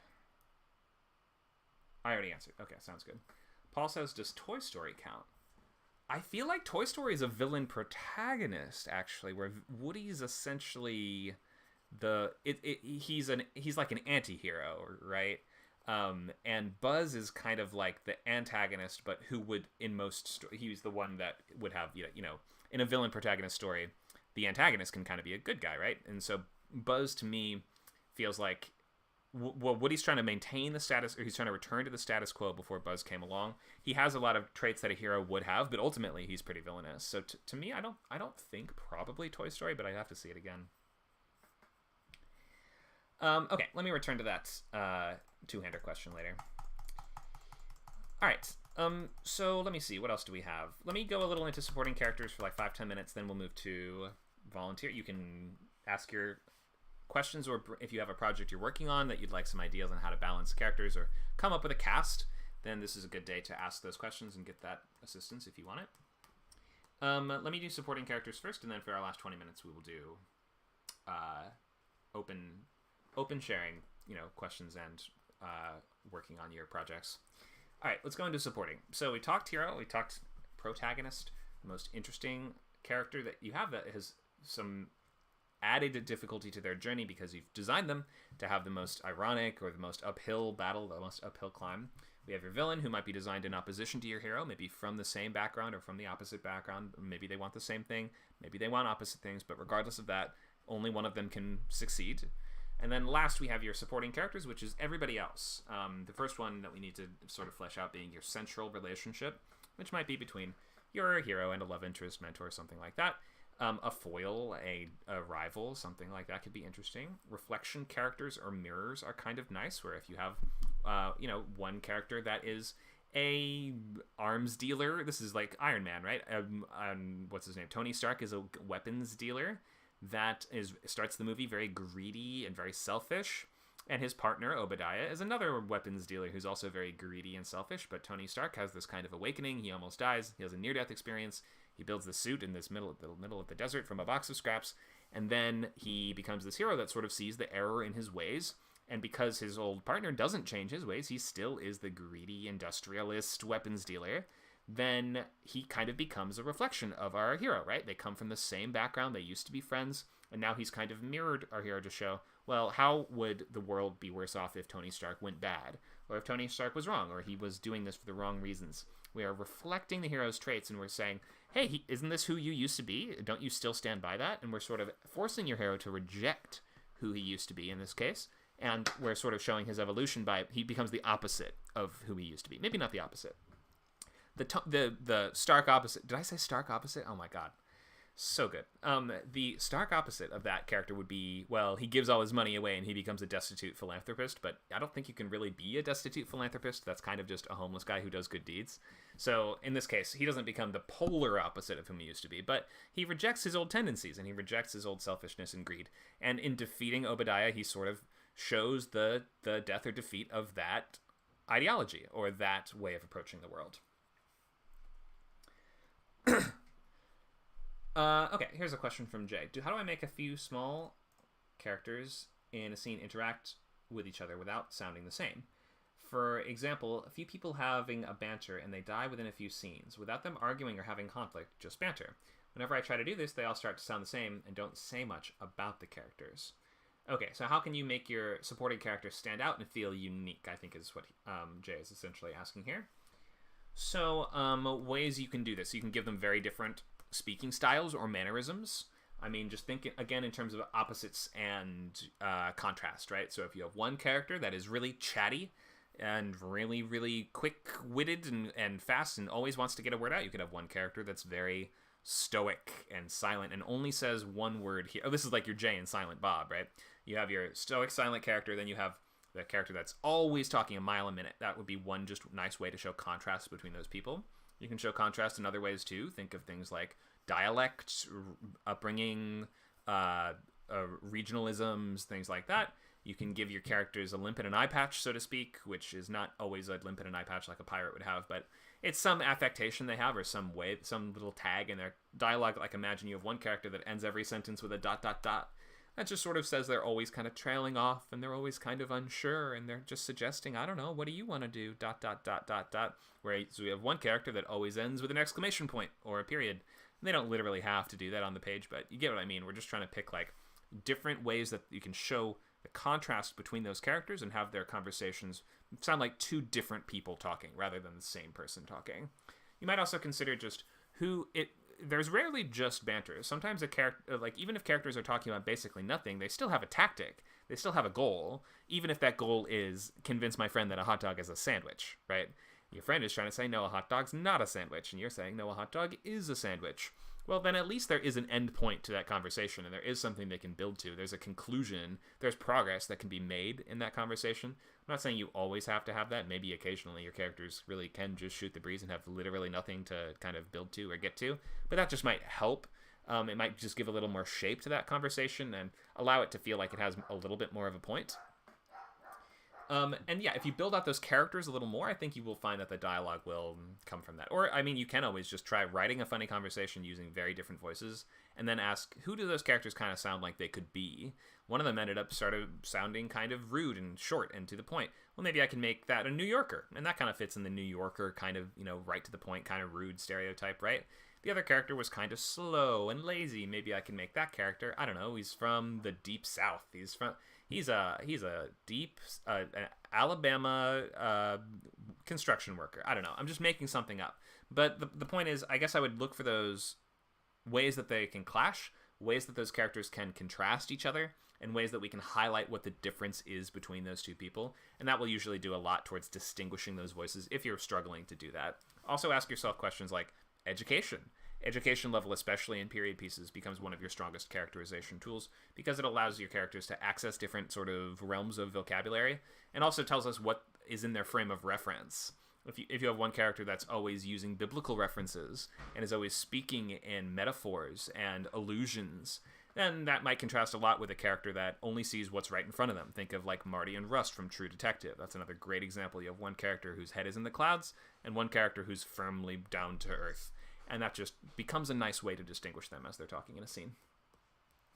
Hope that helps. That was just a bunch of tools, a bunch of suggestions for you that just give you different ways to come up with ways that, ways to differentiate between your supporting characters. Okay, so what are some examples of different central relationships and some different caveats and challenges here? So one is that the central relationship can comment upon and challenge the protagonist's inner journey and character arc as the story goes on. And a lot of the time, though you shouldn't always do this, but this development of the central relationship acts as a barometer of the character's progress in the A story.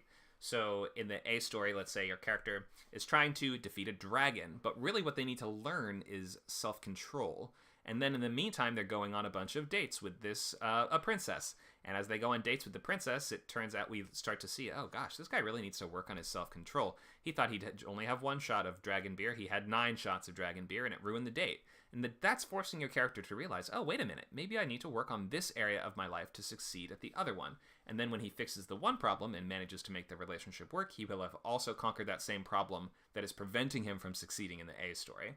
That's not what you always have to do, and we shouldn't think of central relationships as a trophy for the protagonist, and this is where you'll run into like the kind of dark version of that trope, which is the kind of problematic 80s teen comedy, where we have the love interest that your main character is trying to seduce at the same time as achieving their main goal, and once they sort of achieve their main goal, they win and they get the girl, and the girl likes them now because they succeeded, or maybe they conquered that one aspect they were working with, and now the other character just falls into their arms and says, okay, you win, now we're together, now we get married.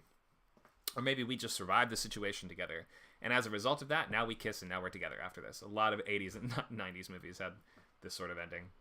So try to avoid that. That feels a little dated nowadays. Nobody's a trophy for the protagonist, and these supporting characters, although they're sort of less important in a narrative sense in that they don't take up as much room in the story, we have to still treat them as if they are their own distinct and separate people that have their own goals and progress being made towards those goals and their own separate interior lives that are distinct from the needs of the plot.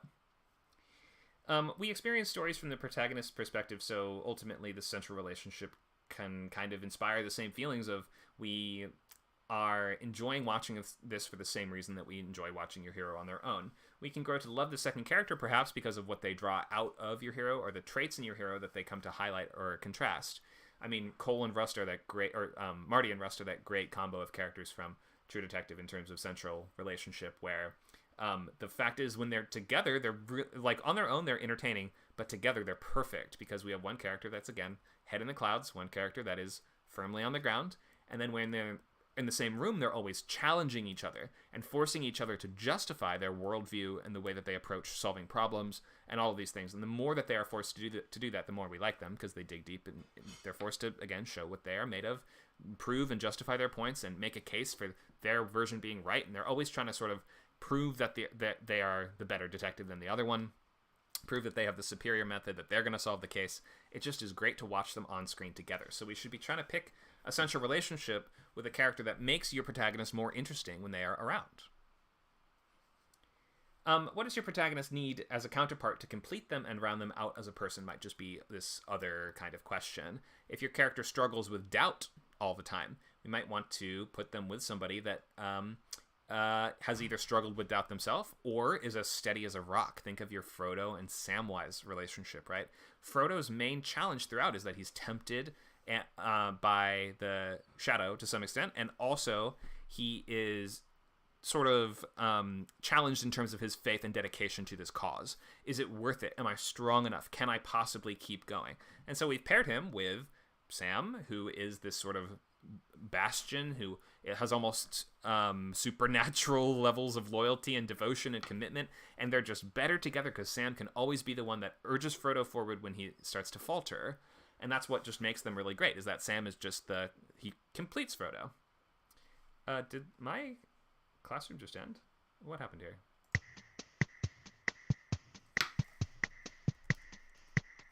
Sorry guys, I think our stream crashed or something.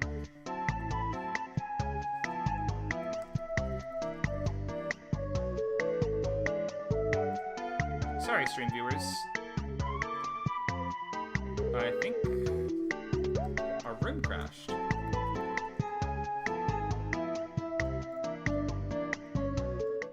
Did it end the stream? No, the stream seems to be still going. Yeah. Weird. Everybody still there? Looks like they're coming back into the room. I think it didn't interrupt the stream, though. Nacho, did it? Or are we cut off?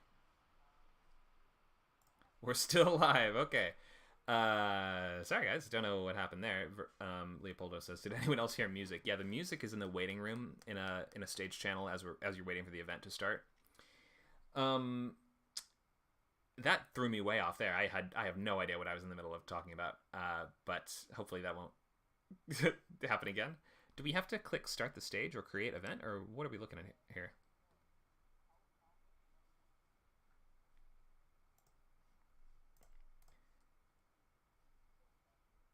Okay, it looks like I can share my screen. So yeah, let's Sam and Frodo. Thank you for that. I was talking about Sam and Frodo.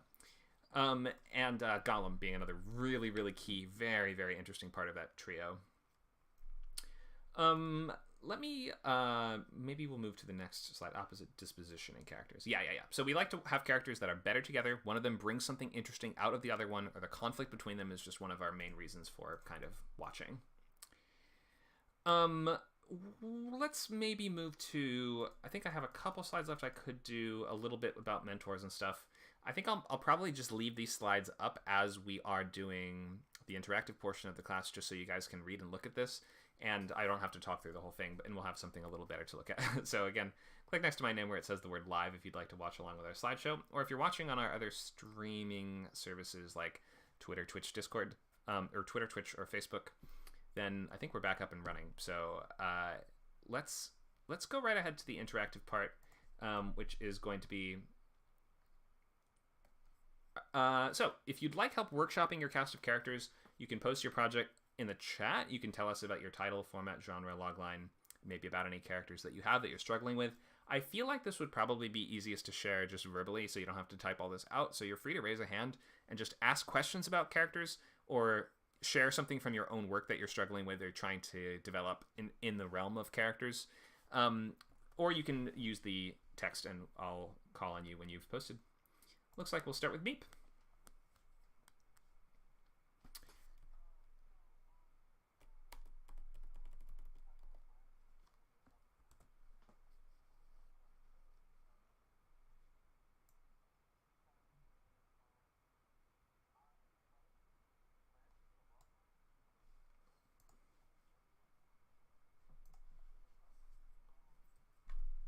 What the premise is, but sometimes I have a hard time nailing it down. But as far as characters go, I'm currently like struggling with, maybe there's so far there's about there's about maybe four major characters. You've got the protagonist, whose name is Athena. You have her best friend, whose name is Boston. You have her father, whose name is Drew, and you have her mother, whose name is Miss Olympus. The story is all about the characters being superheroes and basically being in this world where being a superhero is kind of like your day job. And the main character is basically someone who is starting their job for the first time, but her two parents are both very prominent heroes. She is kind of, I don't want to say living in their shadow, but they both kind of raised her a little bit differently, and she has these expectations that she's just sort of not sure how to handle. And basically, I guess part of where I was stuck was dealing with that first aspect of her and her parents. Their names are Drew, and the reason why the other is called Miss Olympus is because the idea is that that character is constantly in like superhero mode. They are more their superhero persona than they are they themselves as an individual. Mhm. And one of the things I was kind of struggling with, and it was why I sort of asked about it. It was an idea that I just tossed around in my head. Was yes, there are going to be like villains and evil enemies that they'll have to face, but the focus of the narrative in a lot of places is sometimes more on the personal dynamic between herself, her family, and those expectations. It's almost like the villains are sort of like there because they're kind of just an obstacle or something that you face in this world. Mhm. But the idea is more so um, the roles that her mother and father play in the story. And I have sort of an idea. I just kind of wanted to know if it made sense. Sure. So her mother is supposed to be like, I guess the easiest way to describe this is I don't want to say an evil Superman type of character, but she is more of like an authoritative sort of um an authoritative sort of superhero. And basically her whole thing is that she believes that if you're a hero, you're, supposed to be constantly working towards, solving the next crime and saving the day because that's what you do and that's what's expected of you. She takes her job very seriously, and she takes herself and her family very seriously. Now, the main character's father, whose name is Drew, who has a superhero persona of Captain Raptor, he is much more laid back about the way that he kind of handles his job, and also had more of a hand in raising the main character, Athena, than her mother, because he was more actively in her life because her mother was always off saving the day, whereas her father was still doing the same thing but put time aside to be there for, you know um his child.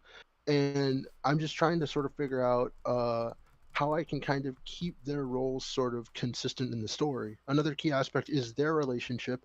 Captain Raptor and Miss Olympus, they are divorced. They get divorced at at the beginning of the story.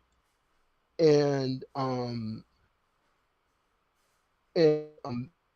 idea is just, how do I work the dynamics of those sorts of relationships into, I guess, this character's sort of narrative? Well, I mean, yeah, I think you hit the nail on the head when you described it as so you're in the sort of Teen Titans genre of we're doing essentially a teen coming of age story, but we are just expanding those issues into super problems rather than like instead of the regular teen problems of I need to get booze for the party, or I need to get a date for prom or things like that. Then you are expanding those to say, I need to find a partner for the Super League, or I need to, instead of what was the other thing I said? It's like you're taking the day-to-day problems and blowing them up to like comic book proportions, and that's how these stories kind of work. So I mean, you have the dynamic of you have a character that has two divorced parents that have two very different ways of approaching the job that they all do together, right? Or wait, do they work together as heroes or no? Um, occasionally they can bump into each other, but they don't always work together. Sometimes they'll be working independently. Sometimes they'll be working together. So it's kind of like on and off. Well, that's interesting. I mean, that would be a good way to keep them involved in the day-to-day of your heroes' lives, right? They're all out doing the same stuff. Exactly. Right. So we can always maybe it's super embarrassing to run into your parents when you're solving a crime. Then they show up and do the rest of the work for you. That might be as awkward as, I don't know, your dad showing up in a big goofy minivan to pick you up from school and playing rap music from the car, right? Like it. So we're sort of taking those similar. I would maybe think of this as more of a teen drama. And then in all of those moments where you're like, that would just be a scene in a teen drama, think of how can I make the super version of that moment. And in that way, you'll be able to keep your parents really involved in your main character's life if you're worried they're going to fall too far by the wayside or something like that. Yeah. The main thing I think was more so kind of like the sort of like, I guess, disconnect. There was supposed to be like a sense of pressure where like every time her mother was on screen, she was either getting chastised or sort of being put in a situation where it's just kind of like, this is the example that's expected of me, because like everyone knows who her parents are and everyone knows who she is to them. So I feel the idea here is that she's like, man, there is a lot of pressure on me to be just as good as that, and I don't think that is something that I can do. And it's less of like, I think, a teenage sort of drama and more of, I was actually breaking it down while we were writing, think of it like someone who graduates from college and they're getting ready to get, and they get their first job, and it's sort of not what it's cracked up to be, but your mother and your father both happen to like work either in a higher position or in the same building as you. And when you try to go to one of them for advice, what one of them says is, that's just part of the job and that's how it is. You have to shape up because that's what's expected of you. It's kind of it's kind of like, imagine if Robin, like, I guess, was becoming Nightwing, but like he was still sort of doing it in Gotham, and Batman was constantly like looking over him and saying, this is what's expected of you, Damian, something like that. Okay, so you're finding that interaction to one note, and you feel it's just the same thing over and over again? No, I'm just saying, like, what would be like a way that I could, like, I suppose, sort of convey that, or kind of like keep that sort of presence about, because it's like I have a place for her mother, but I also kind of noticed I didn't mention her dad too much, who seemingly had more of a place in her life. So it's like, I guess, like, what role would her mother be playing? Because she's not a mentor. She almost feels like an antagonist in a way, because she's making the main character's life harder just by being a constant reminder of what she's supposed to be, whereas she has her father, who's like kind of more of a mentor figure. So like, in a way, would her mother be considered an antagonist in that sort of like instance? If this is a TV show, right? Yeah. In some episodes, the mom might have that sort of antagonistic role a little bit more. But I mean, given that you have actual villains and stuff too, usually it's not going to be exactly the same. I guess I would maybe look at just you have a mom and a dad character, and you want to keep them both involved and relevant, but don't always want it to be the same kind of interaction again and again. Maybe you need a little bit more for the dad to do, or some distinct method that the dad uses, or imagine like, because it sounds like they're not opposites from each other. It's not like the dad's a criminal and the mom's a hero. That would be really easy to see how that could create lots of conflict and always be coming up, right? But no, go ahead. It's more like I guess like another way I had to put it. Imagine if like I know this is like a weird comparison, but like, imagine if like you had one parent who was literally out sort of doing like Superman level stuff, like literally saving the planet, and then you have another parent who's a hero who does things more so like Spider-Man, where they're handling more lower level, kind of smaller crimes. They don't have the same experience, but they're both doing the same type of job.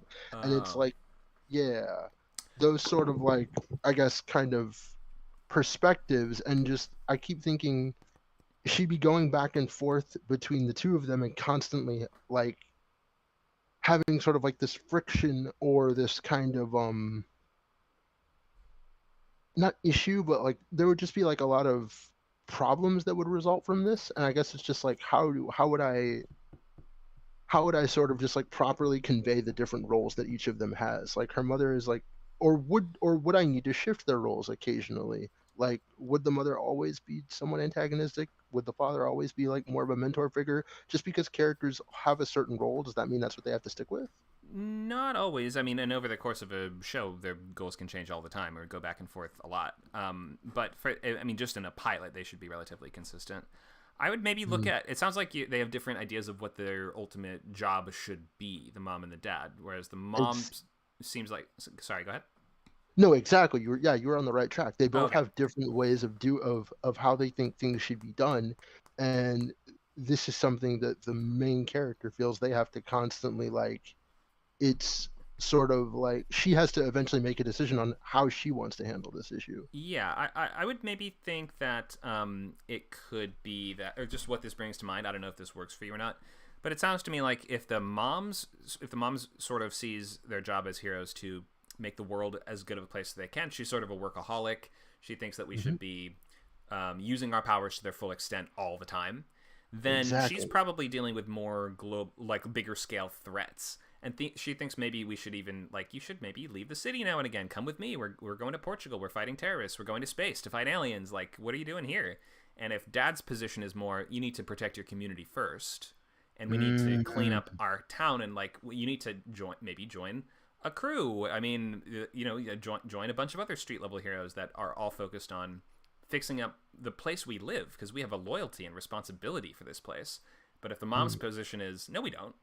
We don't have like we're just unlucky enough to live here. Our responsibility is saving the Earth. It's almost like if that's the contrast or if that's the clash, Dad is always I saying like maybe I there's something love there. that. Does that sound like it I works? I love that actually. I hadn't even thought about the second perspective of her dad being like, hey, you should focus on, the smaller things. Focus on keeping the town safe rather Yeah, than constantly worrying about always taking on, planet level sort of monsters or whatever every now and then.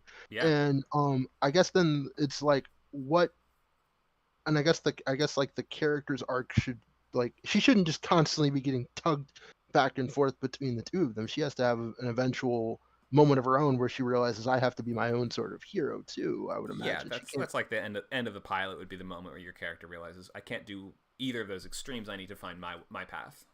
Exactly, and that's sort of the ultimate goal of the story. I was just trying to figure out the roles that both her mother and her father would play, and how those two things could be sort of like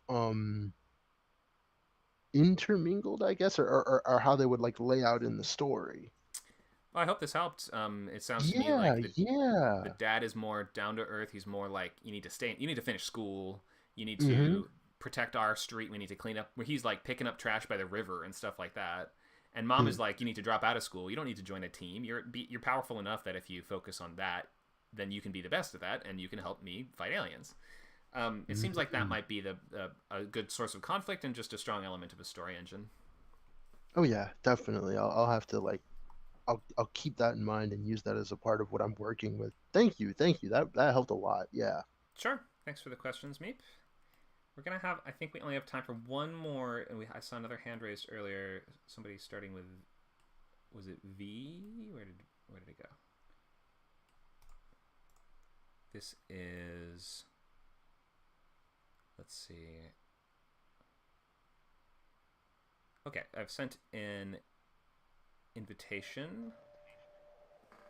Vichikita? Hi. Hi. Do you have a question about the characters in your story, or something you're working out, some problem you're trying to address? I have a problem mainly with my antagonist in this like script I'm doing right now. Okay, you're breaking up just a little bit, but I think I can mostly hear you. So go ahead, let us know. How can I help? The thing is that I have this story where I have most likely 3 protagonists and 1 supporting character. And the antagonist I'm doing, I don't know if to make it more similar to one set of protagonists or the other protagonist. Like who I put it against, because this is like a fantasy romance. Okay. And I am struggling with this character because I want him to be like the kind of a bit like Game of Thrones, that there's someone behind the wheels secretly, like trying to manipulate the war to start, because he's got like his own dark intentions with this war. And my characters, the protagonists, are blamed for this, for the beginning of this war, when they try to save like the supporting character. Okay.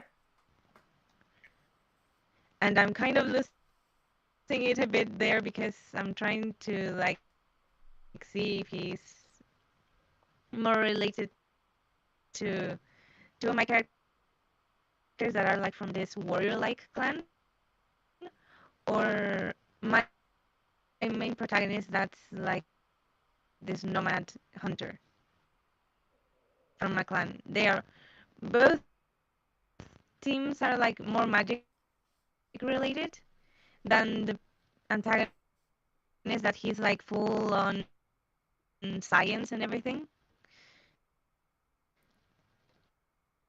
Okay, so this is a world where we have access to both magic and also advanced technology. Yes. Okay, well that might be a And good... I'm having Oh, go ahead, sorry. and I'm having kind of trouble with that in particular. I don't know. I don't want to put like magic against science, because these two groups of people also use science. The weapons are not exactly magic weapons; they're more scientific. Mm, mm, and they have like this like axe that can appear if you press a button, that's like laser based or something like that. I have it still building that part up, but in the other side we have this like guy that's starting a war because he wants to find a new renewable source of energy for the world, and he thinks that using people or like members of these two clans that have magic, including some gods that fell to earth, would be like a useful renewable source of energy, like using magic to use it as energy through people. Okay, so I hope you can you hear me okay, or is my voice breaking up for you too? No, it's all right. You can hear it. Okay.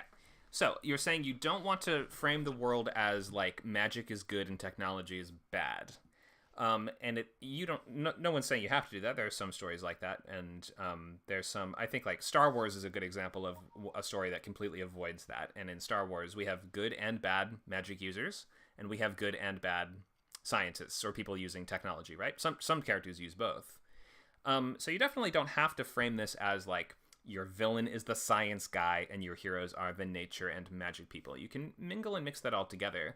But I think the way that I would approach it is think of what specific aspect of magic or science is the villain intended to show like the kind of dark side of, right?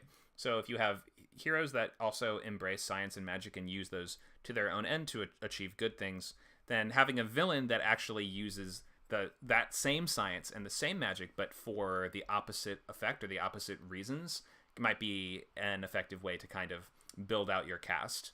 So whether that's, if your heroes like to use life and death magic all the time, then maybe they're using it to heal people and they're using it to make plants grow, and your villain is using it to bring dead people back to life. Would be just an example of how you could frame it, not in terms of magic versus technology, but how you can have your villain kind of highlight the dangers of whatever powers they have access to.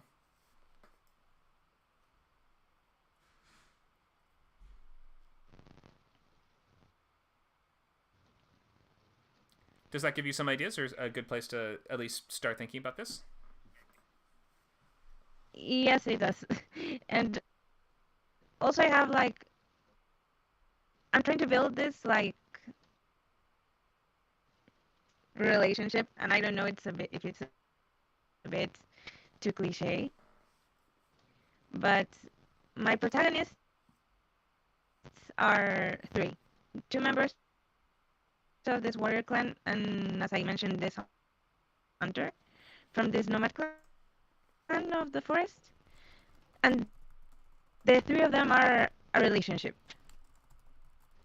And at some point, the other character is also going to be part of the relationship in the end. Wait, sorry. Is this a question? Yes. Can you restate or It's clarify the only question? that I'm. Go ahead. Yes. Most likely, I have trouble with depicting the relationship dynamic because, as far as I've got with the characters, the hunter, is impulsive. I have one of these warriors that their people are usually quiet. He speaks a lot. And the other one is really quiet. And then we've got this goddess that's like joining the team, that she's like so correct and more like connected to the science people because she was like trapped with them for way too long. Okay, wait. And I'm I sorry. What was the don't know how to the question? I'm still looking for what's the question. I don't know how to balance them. I kind of feel like a bit lost with their dynamic. Okay. I may not have enough information just to properly be able to help just yet. I will say we have a lab tomorrow from 4 to 6 Pacific time on Saturdays if you want to maybe bring more specific questions related to your story to that session, and would be glad to maybe dig a little deeper into this. Just because we're at the end of the time for this class, I think we may have to just kind of end the session at right now. But these are really good questions, and I mean, I would work on this more with you if you bring this to lab or to a boot camp or to any other session. I think I might just need more info. Okay. All right. I'll try to frame it in a way that yeah. more Feel free. understandable for Feel free. Yeah, tomorrow. maybe write a couple notes up or maybe summarize the problem that you're having. And I'm glad to if you come to any of the classes tomorrow, I'm glad to help more. Thank you. All right. Thank you so much. Okay, so we're at the end of our class today. Radio Guy says, mostly listen to this, but frick, this was cool and helpful. Thanks for coming by, and thank you to everybody. We are at the end of this class on characters. We have a bunch more coming up that Nacho already kind of pasted into the chat earlier, but let me just leave it on this screen. We have multiple classes this weekend, brand new free classes just this weekend. Writing horror novels tomorrow at noon on WordCamp. And then Sunday, we're going to have world building science fiction and crafting magical creatures and beasts. That's also going to be on WordCamp, 10 a.m. and 5 p.m. All the times here are in Pacific time. And you can also see the full list of upcoming classes in the chat. Thank you, Nacho. We have a question, where can I find the YouTube link for the class? Well, we can link to that here, or you can just go to our YouTube channel and you can click on the word live, and you can scroll through the list of all the live events that we've done in the past. Let me share these slides with everybody just because I wasn't able to get to every single slide, and you can browse through them if you'd like. And then we will share both the link for that and also some ideas for more two-hander stories in the chat after this concludes. Thank you again, guys.